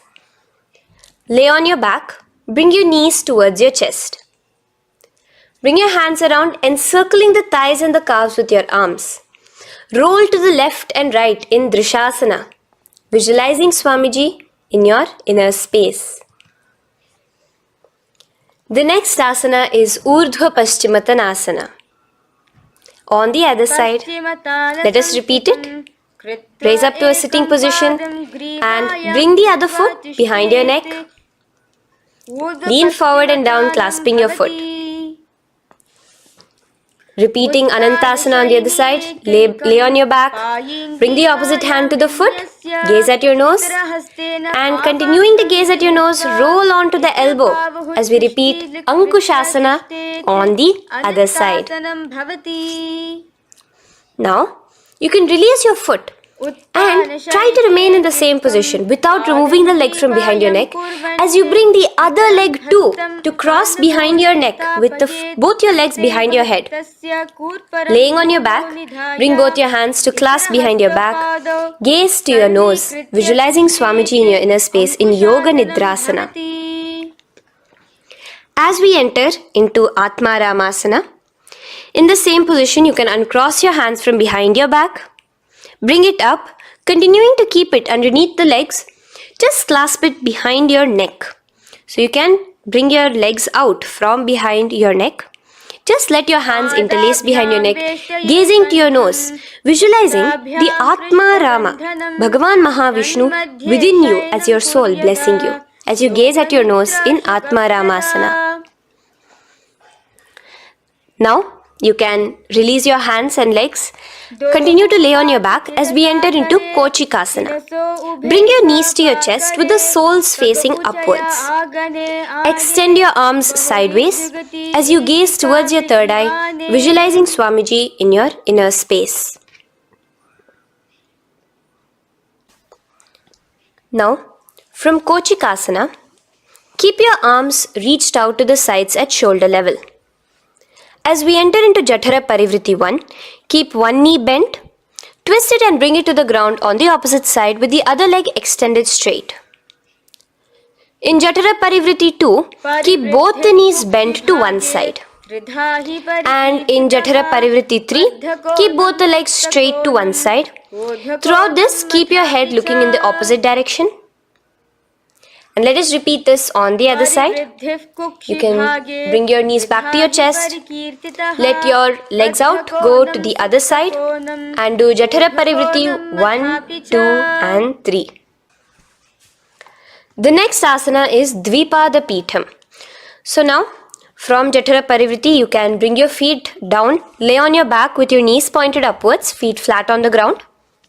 Extend your hands holding your ankles. And lift your hips up. Engage the Jalandhara Bandha automatically as you raise your hips up. Gaze at your nose, visualizing yourself as a bridge in Dvipada Pitham.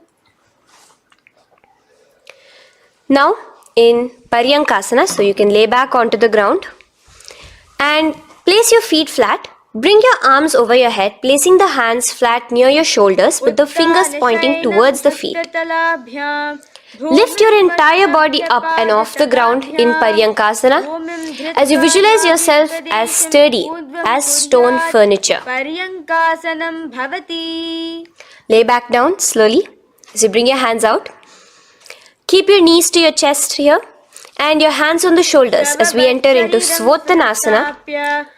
Visualize you're laying on your back as a playful dog. Move your hips in the circular motion. Do the Sahaja Kumbhaka. Now let us enter into Viparita Karani. First, bringing your arms out from behind your shoulders. Let your arms be extended by the side of your body. Use the strength of your arms, palms flat on the ground, to push your body, your upper body, your lower body off the mat. And keep your legs straight above you, extended. Move your legs around and around in Viparita Karani. Automatically the Jalandhara Bandha is engaged. Breathing during the Jalandhara Bandha is the Murcha Kumbhaka. Visualize Swamiji in your inner space. The next is Viparita Karani 2. In the same position, just stop the rotational movement of your legs. Visualize Swamiji in your inner space. Now, as we enter into Langalasana, just let your feet from the top rest onto the ground above your head. Interlace your fingers in the Parashu Mudra behind your body. Visualize yourself as a plow in Langalasana, continuing to engage the Jalandhara Bandha. भूमिं कर्षयेत् लङ्घलासनं भवति. Now, in Shaita Paschimottanasana, bring your hands out from behind your body and hold on to the toes above your head. Keep your legs and hands completely straight. Visualize Paramashiva as Shaita Paschimottanasana is one of the 84 different asanas directly revealed by Paramashiva himself. Continue to do the Murcha Kumbhaka, inhaling and exhaling with the Jalandhara Bandha. Clasping your toes now, spread your feet wide apart from each other in Supta Konasana. Visualize Swamiji in your inner space. Bring your feet back together as we enter into Chakrasana. Clasp your ankles, keeping your legs and hands completely straight above your head. Visualize yourself as a chakra, a wheel in Chakorasana. Now slowly rest your back onto the ground. Keep your legs raised up in Supta Prasarita Padangushtasana. Clasp the respective toes in the Prana Mudra with your index and middle fingers and spread your legs out wide apart from each other. Visualizing Swamiji in your inner space, restart the Ujjayi Kumbhaka where you're inhaling and exhaling, making the sound of an ocean. Bring your feet together in Supta Padangushtasana in the same position, continuing to visualize Swamiji in your inner space.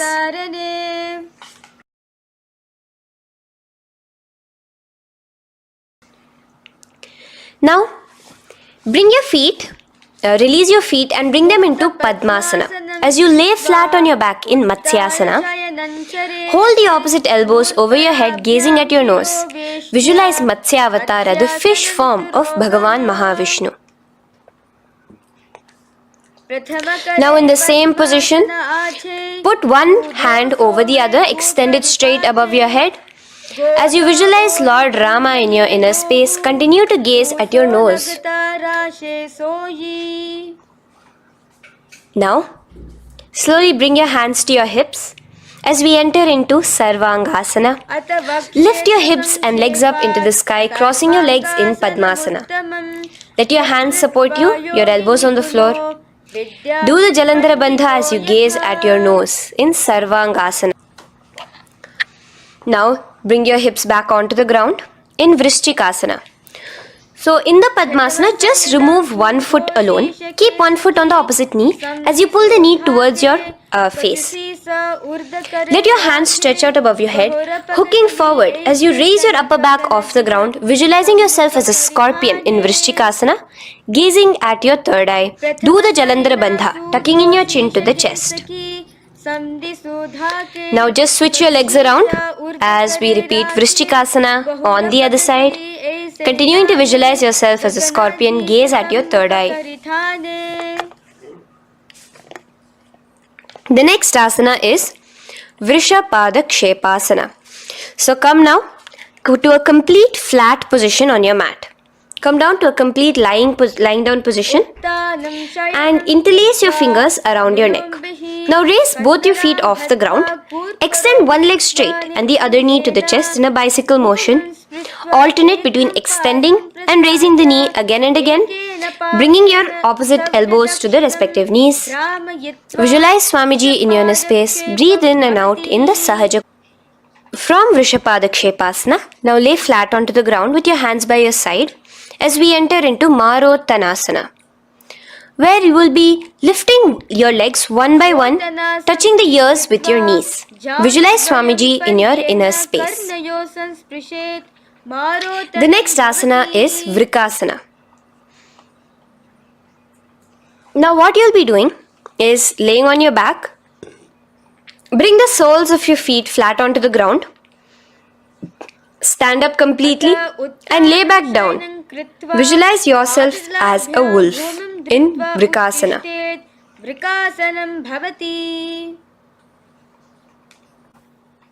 Now, come back to a seated position as we enter into Luthasana, where you are going to be quickly throwing your legs above your head as you roll over, completely finishing in a prone position. Do this a couple of times. Come forward, roll over. Come forward and roll over again. Visualize Swamiji, the Supreme Pontiff of Hinduism, in your inner space. Now, take a moment to relax. Lay on your belly with your toes extended in Sarathasana. Keep your hands onto the ground by your shoulders. Now here, contract your lips and make a sound like a flute, whistling while inhaling. Visualize yourself as a ratha, as a chariot carrying warriors into battle for dharma on your back. Now from Sarathasana, let us enter into Dehal Ullanghanasana. So place your palms on the ground and bring yourself to a plank position. Jump your leg forward and back between your arms, visualizing Swamiji in your inner space. Jump forward now. When your legs are between your hands, stand tall. Holding your toes with your hands, walk back and forth. Visualize yourself as a wise 60-year-old elephant in Jatyasana. Now come to a standing position. The next is a beautiful Karana, the Lolitika Karana. So keep your knees bent, feet pointing outwards again in the Aramandi position. Bend your elbows, keeping your hands at the chest level. Now swiftly move your arms across the body, bringing it back to the center and tilt your head back. Opening your chest up towards the sky, move your head in all the directions. Now stand back straight as we enter into Sarpasana. So stand erect like a rod with your arms by your side, hands touching the thighs. Visualize Devi, Kundalini, raising up and curling upwards around your body in Sarpasana. The next asana is Ushtrasadanasana. Lean forward and down, standing on top of your palms. Begin to move and walk like a camel, visualizing yourself as a camel. In the same position, continuing to walk around, switch your visualization to visualizing yourself as a horse as you start to walk around like a horse in Ashvasana. Now raise up tall as we enter into Kapotanitakasana.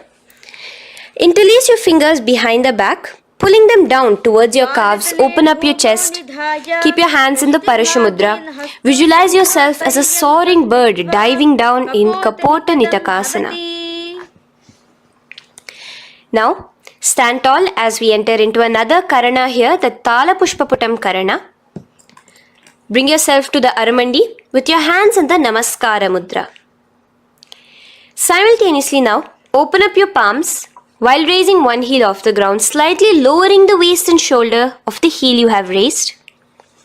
Visualize you're offering a bouquet of flowers to Paramashiva as you come back to a standing position and repeat this on the other side.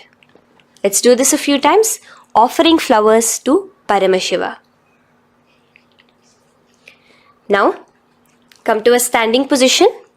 Stand straight and bring your hands together in the Namaskara Mudra. Slightly lean forward. Visualize yourself as a rhinoceros. Your hand is the horn as you gaze at your nose in Khadgasana. The next asana is Utthanotthanam.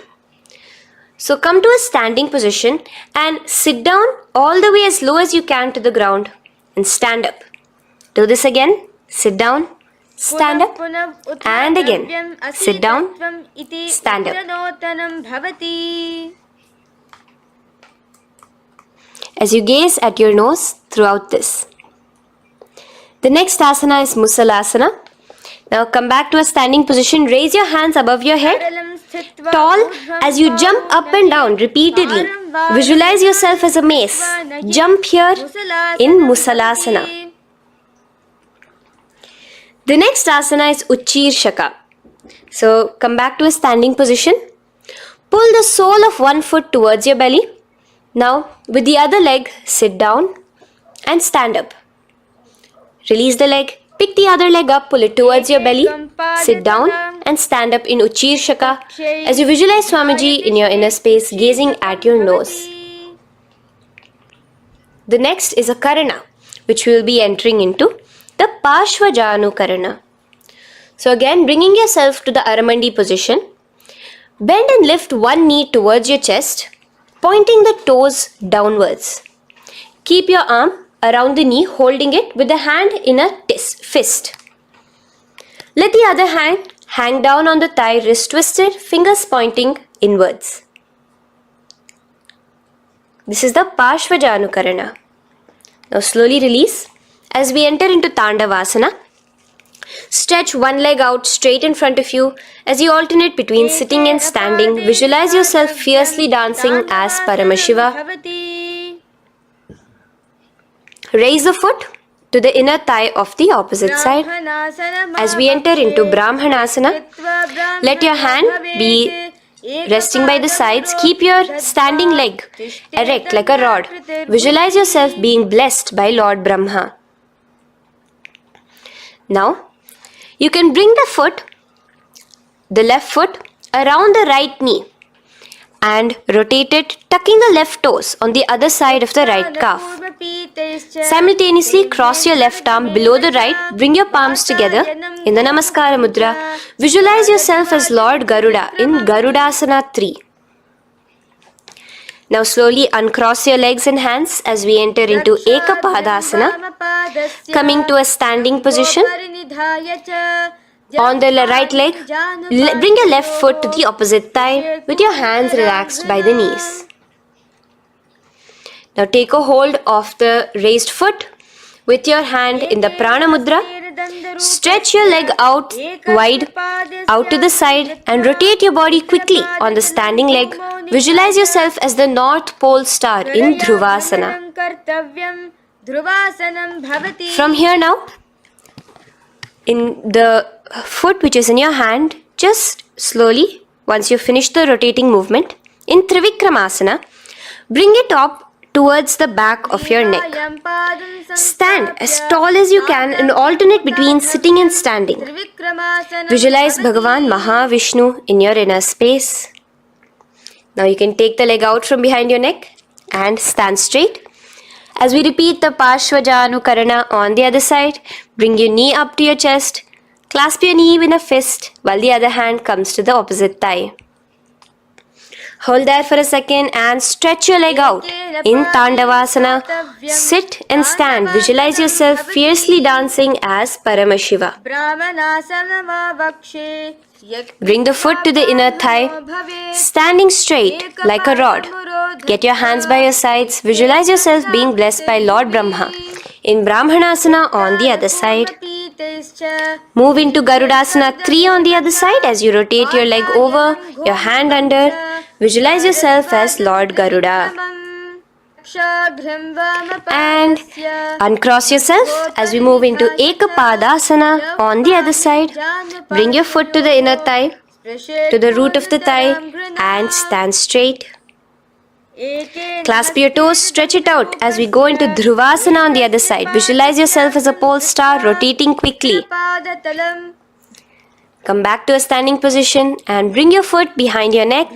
In Trivikramasana, sit and stand. Visualize Vishnu, Bhagavan Mahavishnu in your inner space. Now, stand tall as we do the Samanakha Karana. Stand with your feet close together, toes slightly pointed outwards. Keep both the hands to the side of the body.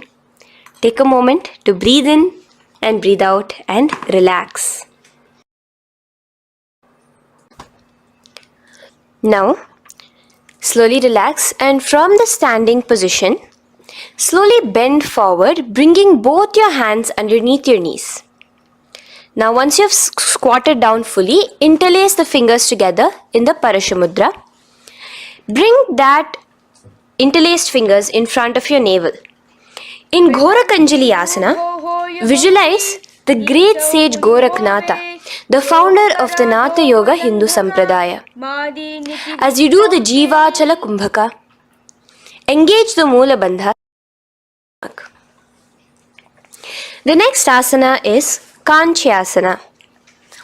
So now just slowly unwind your hands from each other, from your navel, and now bring your hands from the opposite side inwards underneath your calves and wrap your hands around your back. Hold them together in the Paramashivoham. Keep your body, your upper body, upright, visualizing the Supreme Pontiff of Hinduism in your inner space. The next is Bhairu Asana. So slowly unclench your hands and bring them out from underneath your legs. Keep your feet and knees together and in a squatting position, bring your hands behind your back, clasping them together, remaining in the Paramashivoham.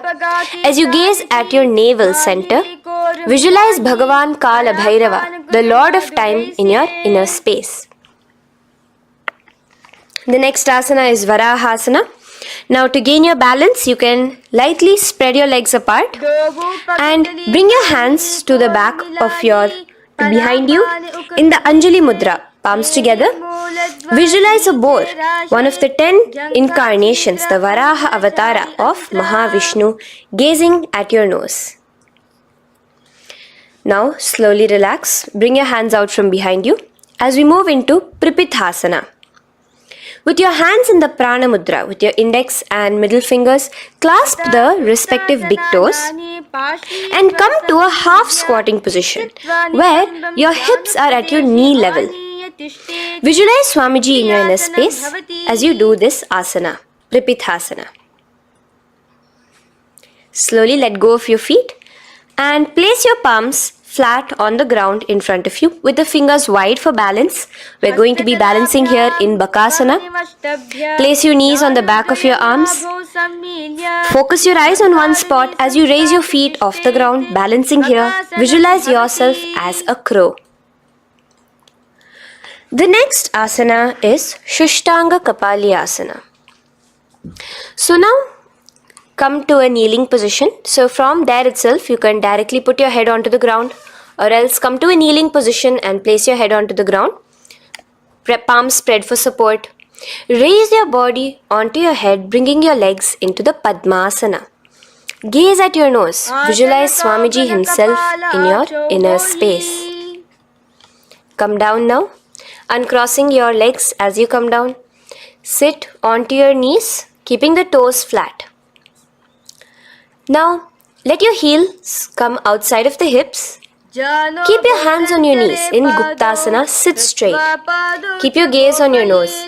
Visualize you're sitting in the sacred secret seat with Paramashiva and your Guru, Swamiji himself. Now we are going to be kicking up into a handstand. So get ready, place your palms on the ground, fingers wide for support. Do take support of a wall if you need it. And lift your body up straight above your hands. Visualize you are a tree in Vrikshasana 2 with deep roots into the ground. Breathe in and breathe out slowly. In the same position as we move into Shibhu Asana, switch your gaze to the third eye. Hold it there for a few seconds and relax. Bring your feet back to the ground. Now lay flat onto the ground in a plank position and slowly lower your body towards the ground and push yourself up again. In Matsyasana 2, go down and come up, visualizing yourself as a fish. The next asana is Sarpasana 2. So here you're going to lay prone, completely flat now. You can lower yourself to the ground. Bring your hands to the hips. Extend your legs together and point your toes backwards. Lift your chest up and move left to right. You're moving like a snake while visualizing yourself as a snake in Sarpasana 2. Relax slowly, bringing your chest back to the ground. Now, keep your feet together, pointing backwards. As you bring your elbows onto the ground, rest your upper body on your elbows. Bring your hands together in the Padma Mudra with your little fingers and thumbs together and rest your chin on your hands. Niralambanasana, where feeling yourself completely supported, knowing that Swamiji is there in your life. Now, slowly Relax, place your palms on the ground beside your chest and push yourself up, your hands straight up completely. As you bend your knees, bringing your feet to touch the top of your head. Lean your neck back, touching your head with your tip of your toes.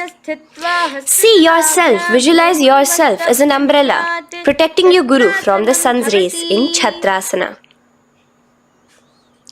Slowly relax, you can bring your feet down. As we move into Vajrasana, just push your body back and sit on top of your knees, with the heels flat on the ground. Now stretch your arms in front of you with the palms facing downwards. Place your forehead on the mat. Visualize you are the weapon of Indra, the Vajra, symbolizing indestructibility as you gaze at your nose. As we enter into Meshasana, raise yourself into the same Gajasana position on your hands and legs with your hips pointed upwards and alternate striking the ground with the opposite hands. Experience yourself, visualize yourself as a powerful ram as you alternate striking the ground in Meshasana. Now stop striking the ground, bring your palms down again. As we move into Ajasana, kick your legs off the ground and lower your forehead to the mat. Let's do it again. Kick your legs off the mat. Lower your forehead to the ground. You are unborn, existing for all of eternity in Ajasana. Now, come to a seated position as we move into Dhanantara Asana. Sit on your heel with your legs together. Pull your toes underneath you. As you bring your hands top of the knees, gaze at your nose, visualize Swamiji in your inner space. Here, do the Ujjayi Pranayama, inhaling and exhaling like an ocean, Dhanantara Asana.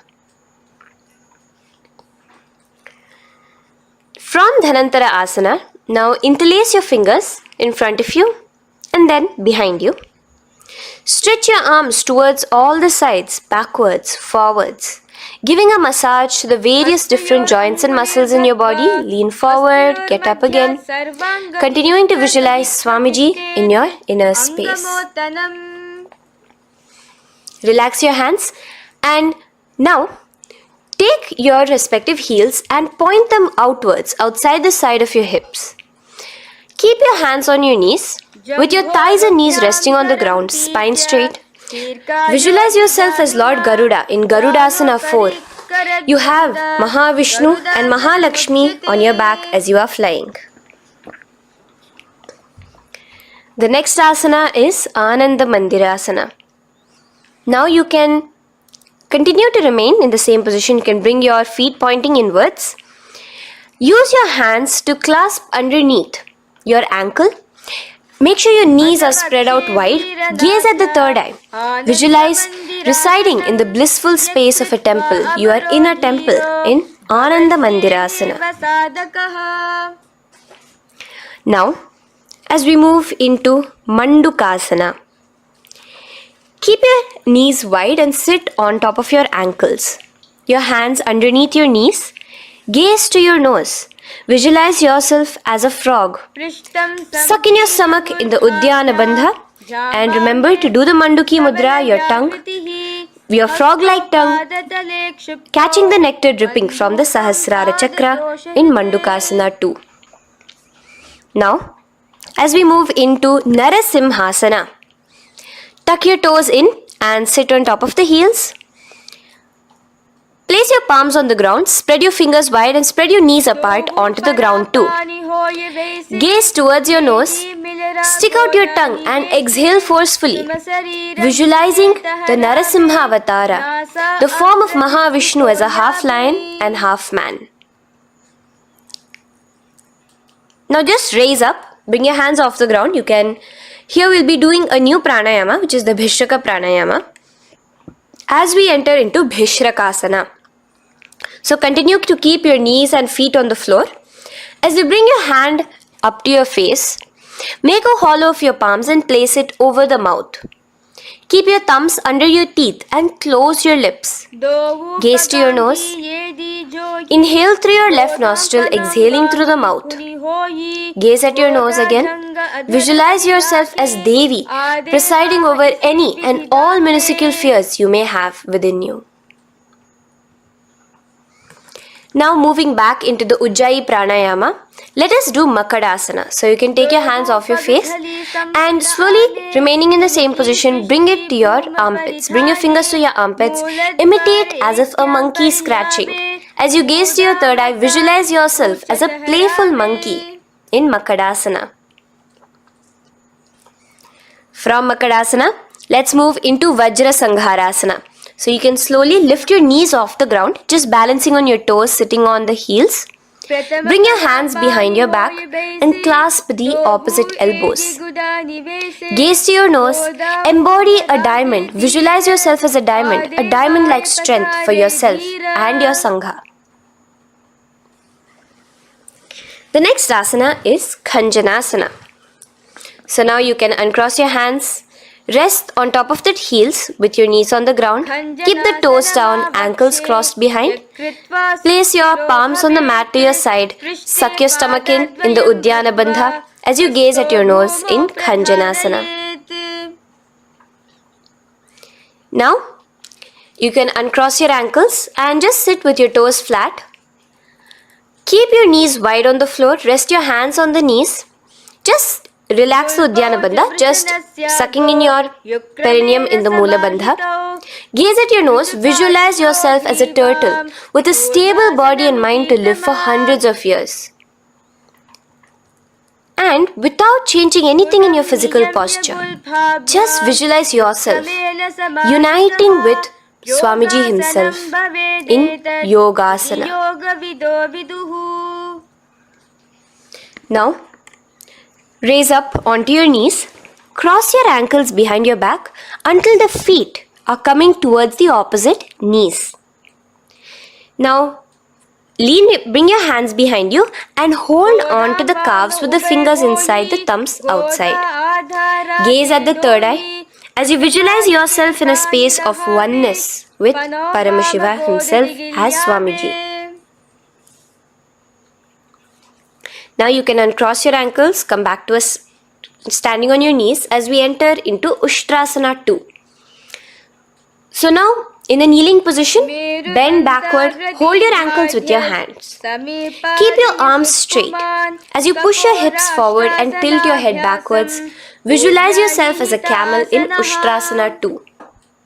Slowly, in the same position, lower yourself onto your back in Jatyasana 2. As you are lowering yourself, experience yourself as a blooming lotus. Bring your head, the back of your head onto the mat. Gaze to your nose. Now, let's move into Viratasana.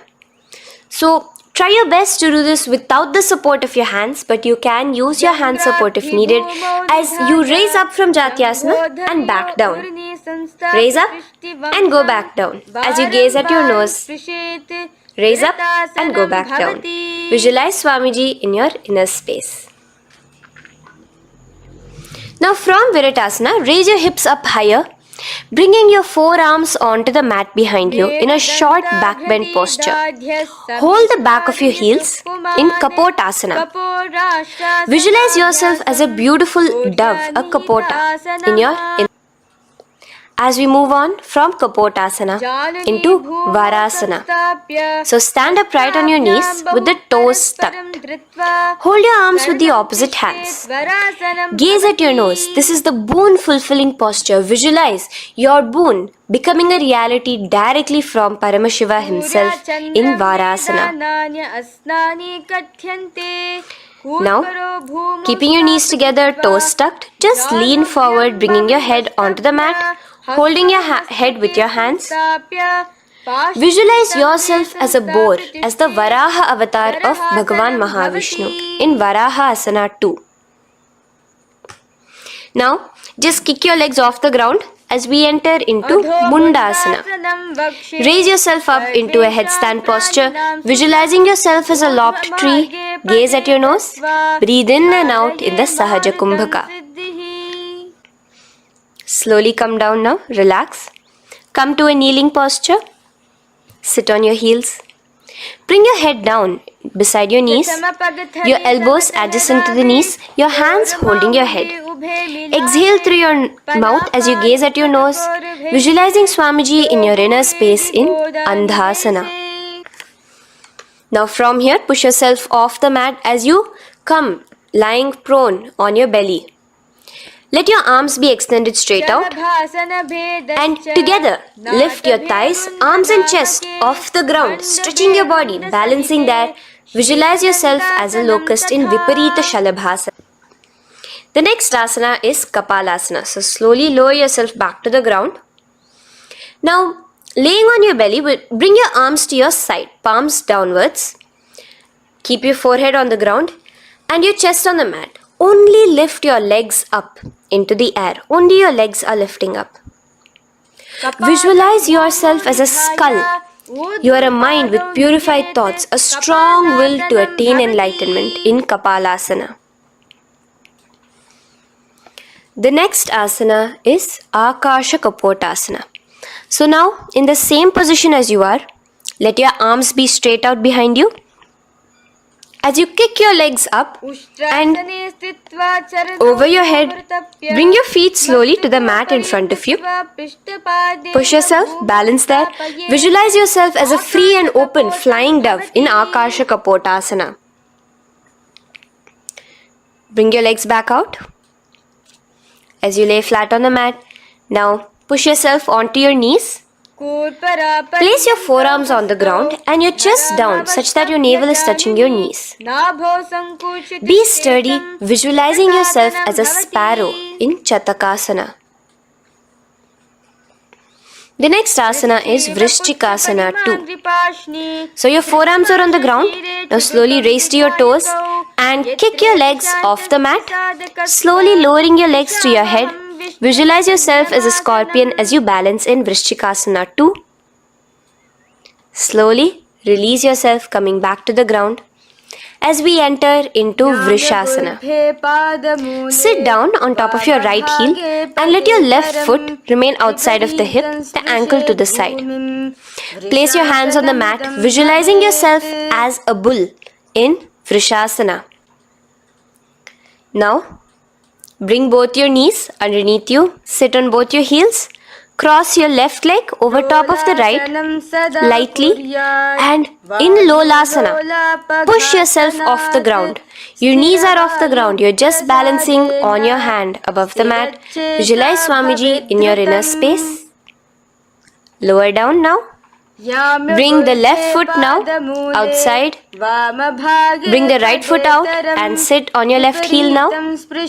As we do Vrishasana on the other side, visualize yourself as a bull. From here, let us get into a very powerful asana, Balagunasana. So, place your left toes on the ground, sit on the heel of your left foot. Place the right foot flat with the knees raised towards your chest. Maintain your palms on the respective knees. Be upright. Visualize Balagunahai, one of the 84 siddhas in your inner space in Balagunasana. Now come to a squatting position. Let your feet be flat as you bring your elbows under your thighs and calves, wrapping it around your shins. Hold on to your ankles from the outside in Grahasana, visualizing yourself as an entire planet. Now, you can unwrap yourself as you sit on top of the opposite heel in Balagunasana on the other side. Maintain your palms on the respective knees. Visualize Balagunahai, one of the 84 siddhas in your inner space. Now, sit upon both the toes with the heels up and knees off the mat, knees pointing forward. Now, keep your hands downwards on the respective knees. Keep your spine upright as you visualize Swamiji in your inner space in Utkatasana.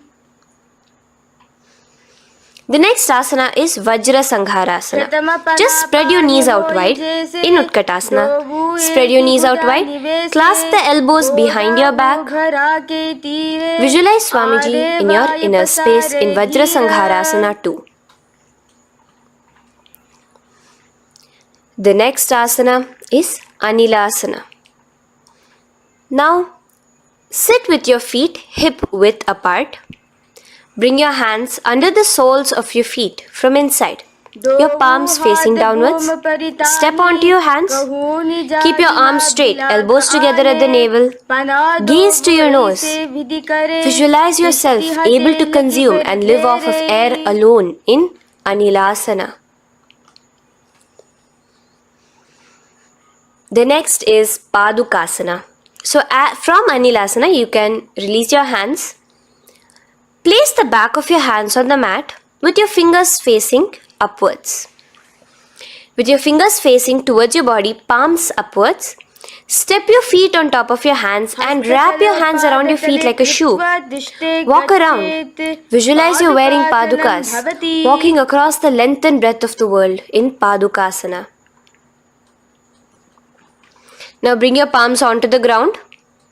Stop moving around as we move into Kukutodana. Kick your feet up into the air and let them fall back down. Let's go up again and come down. Kick up and go down. Visualize yourself as a rooster in Kukutodana. The next is Viparita Nrityasana. So as you're kicking yourself up, you can go up into a complete handstand posture, which is Viparita Nrityasana. Do take support if needed. And move around on your two hands as if you are dancing in Viparita Nrityasana. Slowly come back down to a standing position. Lean forward and let your feet be slightly apart from each other. Bring one palm down on the mat with the arms straight. Bring the opposite hand to your head and be stable in Kunjarasana. Now just put that hand down as you bring the other hand to your head, repeating Kunjarasana on the other side. Be stable here. Now you can squat back down onto the ground. Keep your feet flat. Hold your respective ankles and lift your feet off the ground in Kadambasana. Visualize yourself as a Kadamba tree, a pious tree that promotes a long life. The next asana is Pavana Muktasana. Now sit back down onto the ground. Bring your knees towards your chest. Let your hands wrap around your knees. Hold it close to your body. Visualize all the excess vata, air, just balancing and releasing in your system in Pavana Muktasana. Now, let us move into Chakorasana. So first stretch your legs out in front of you. Bring one leg behind your head. Now place both hands on the ground and lift your body off the ground while lifting the other leg too, up straight.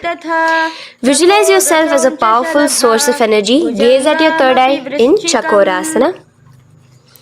Slowly relax back down. Now hold your left toes with the left hand, index and middle fingers. Pull the foot to the left ear. We are entering into Dhanurasana 2. Extend your right leg out, keeping straight. Hold the big toe with your right hand.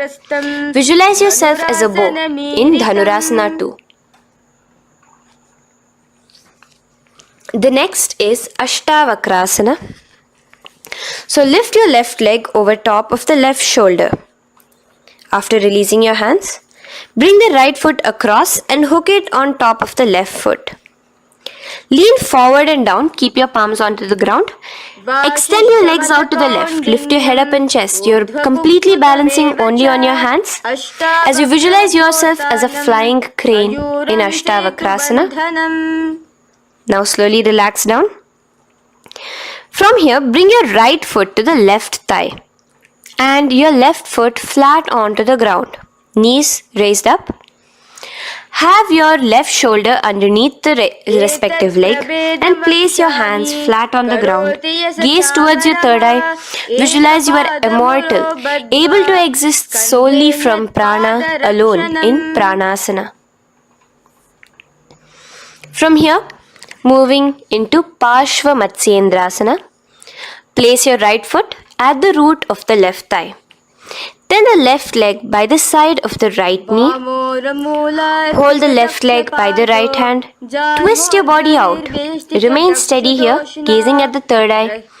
Visualize Matsyendranatha, the great Rishi, Yogi, master of Hatha Yoga, in your inner space.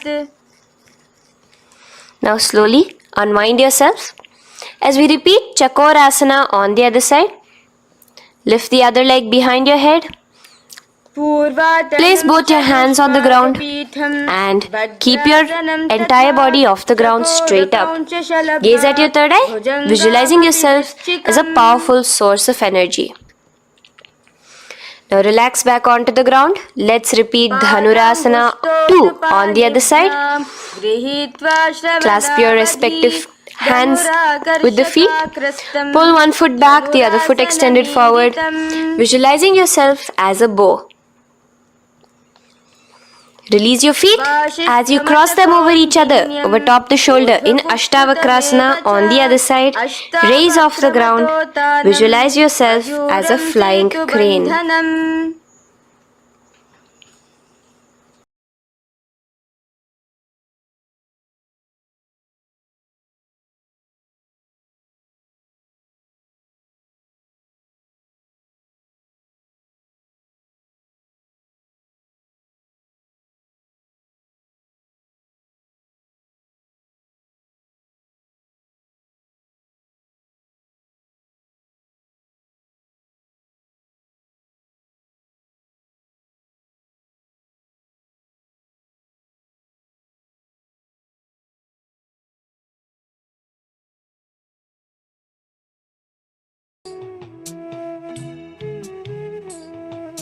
Sorry for the technical glitch. I hope all of you are able to see me and hear me. All the participants, all those who are sitting with us. Are all of you able to see me and hear me? I request everyone to come on camera and settle down after the powerful yoga session. Makarini, Mayukujnana. I request all of you to come and settle down.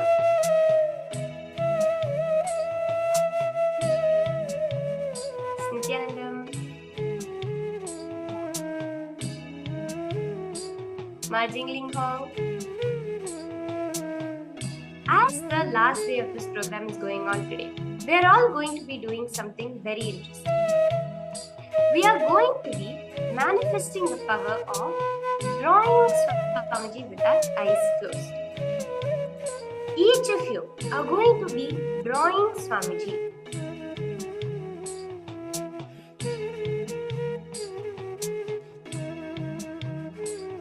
Drawing Swamiji with your eyes closed, just connecting to Swamiji, and you're going to be able to draw him exactly as Swamiji is with your eyes closed.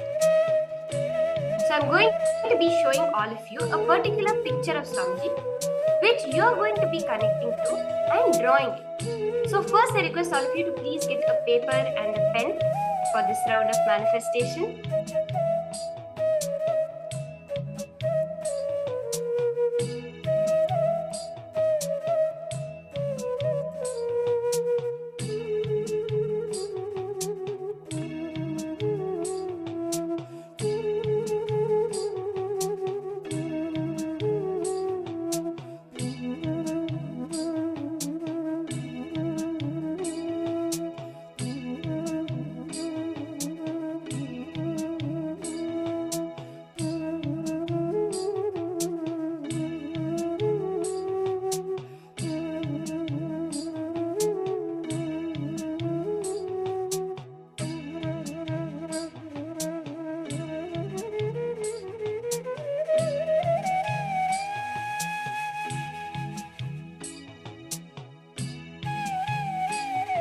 Go ahead, pick up your blindfold.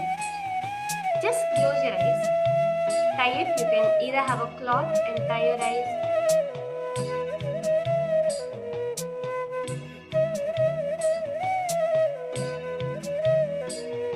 Or you can, if you have a blindfold, that would be perfect.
Just chant the Mahavakya as you connect to Swamiji.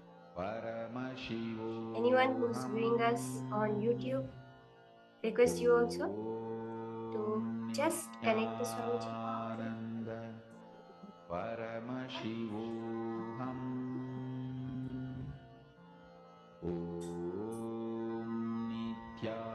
Nityananda Paramashivoham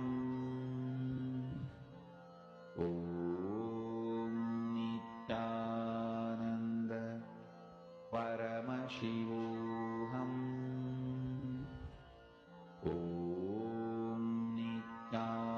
Nityananda Paramashivoham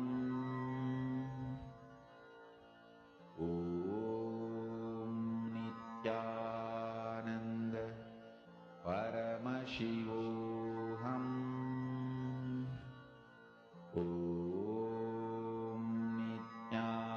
Nityananda Paramashivoham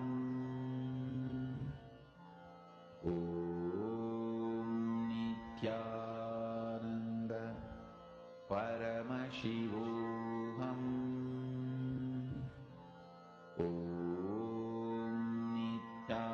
Nityananda Paramashivoham Let's connect to Swamiji Nityananda and chant the Mahavakya. Paramashivoham Keep your pencil and paper ready. Nityananda Paramashivoham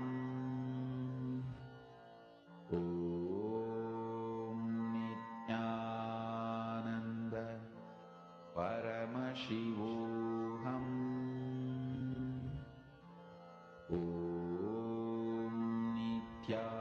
Nityananda Paramashivoham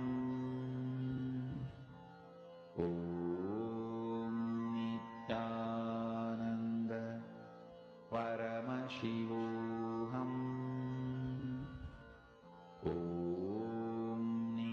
Nityananda Paramashivoham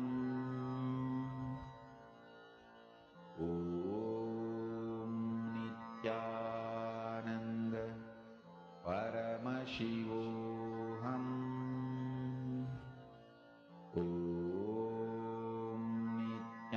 Nityananda Paramashivoham Be projecting the image for you through your third eye. Just connect to Swamiji. Whatever Swamiji is showing you in your third eye, go ahead and write it down. Just write down whatever it is Swamiji reveals to you in your third eye. Start to draw. Move your pencil on the paper. Don't bother, oh, is it coming right? Am I doing this wrong? Just let Swamiji flow through you and draw exactly that image which is on screen for you right now. Remember to keep chanting the Mahavakya intensely. Nityananda Paramashivoham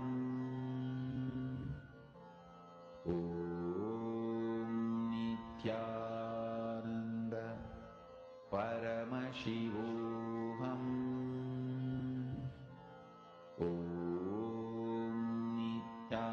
Nityananda Paramashivoham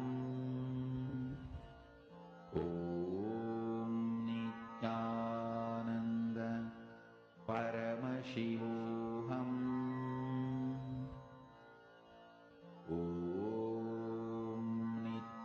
Nityananda Paramashivoham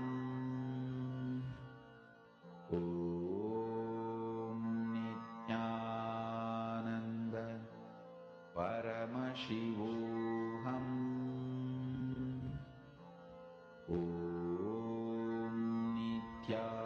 Nityananda Paramashivoham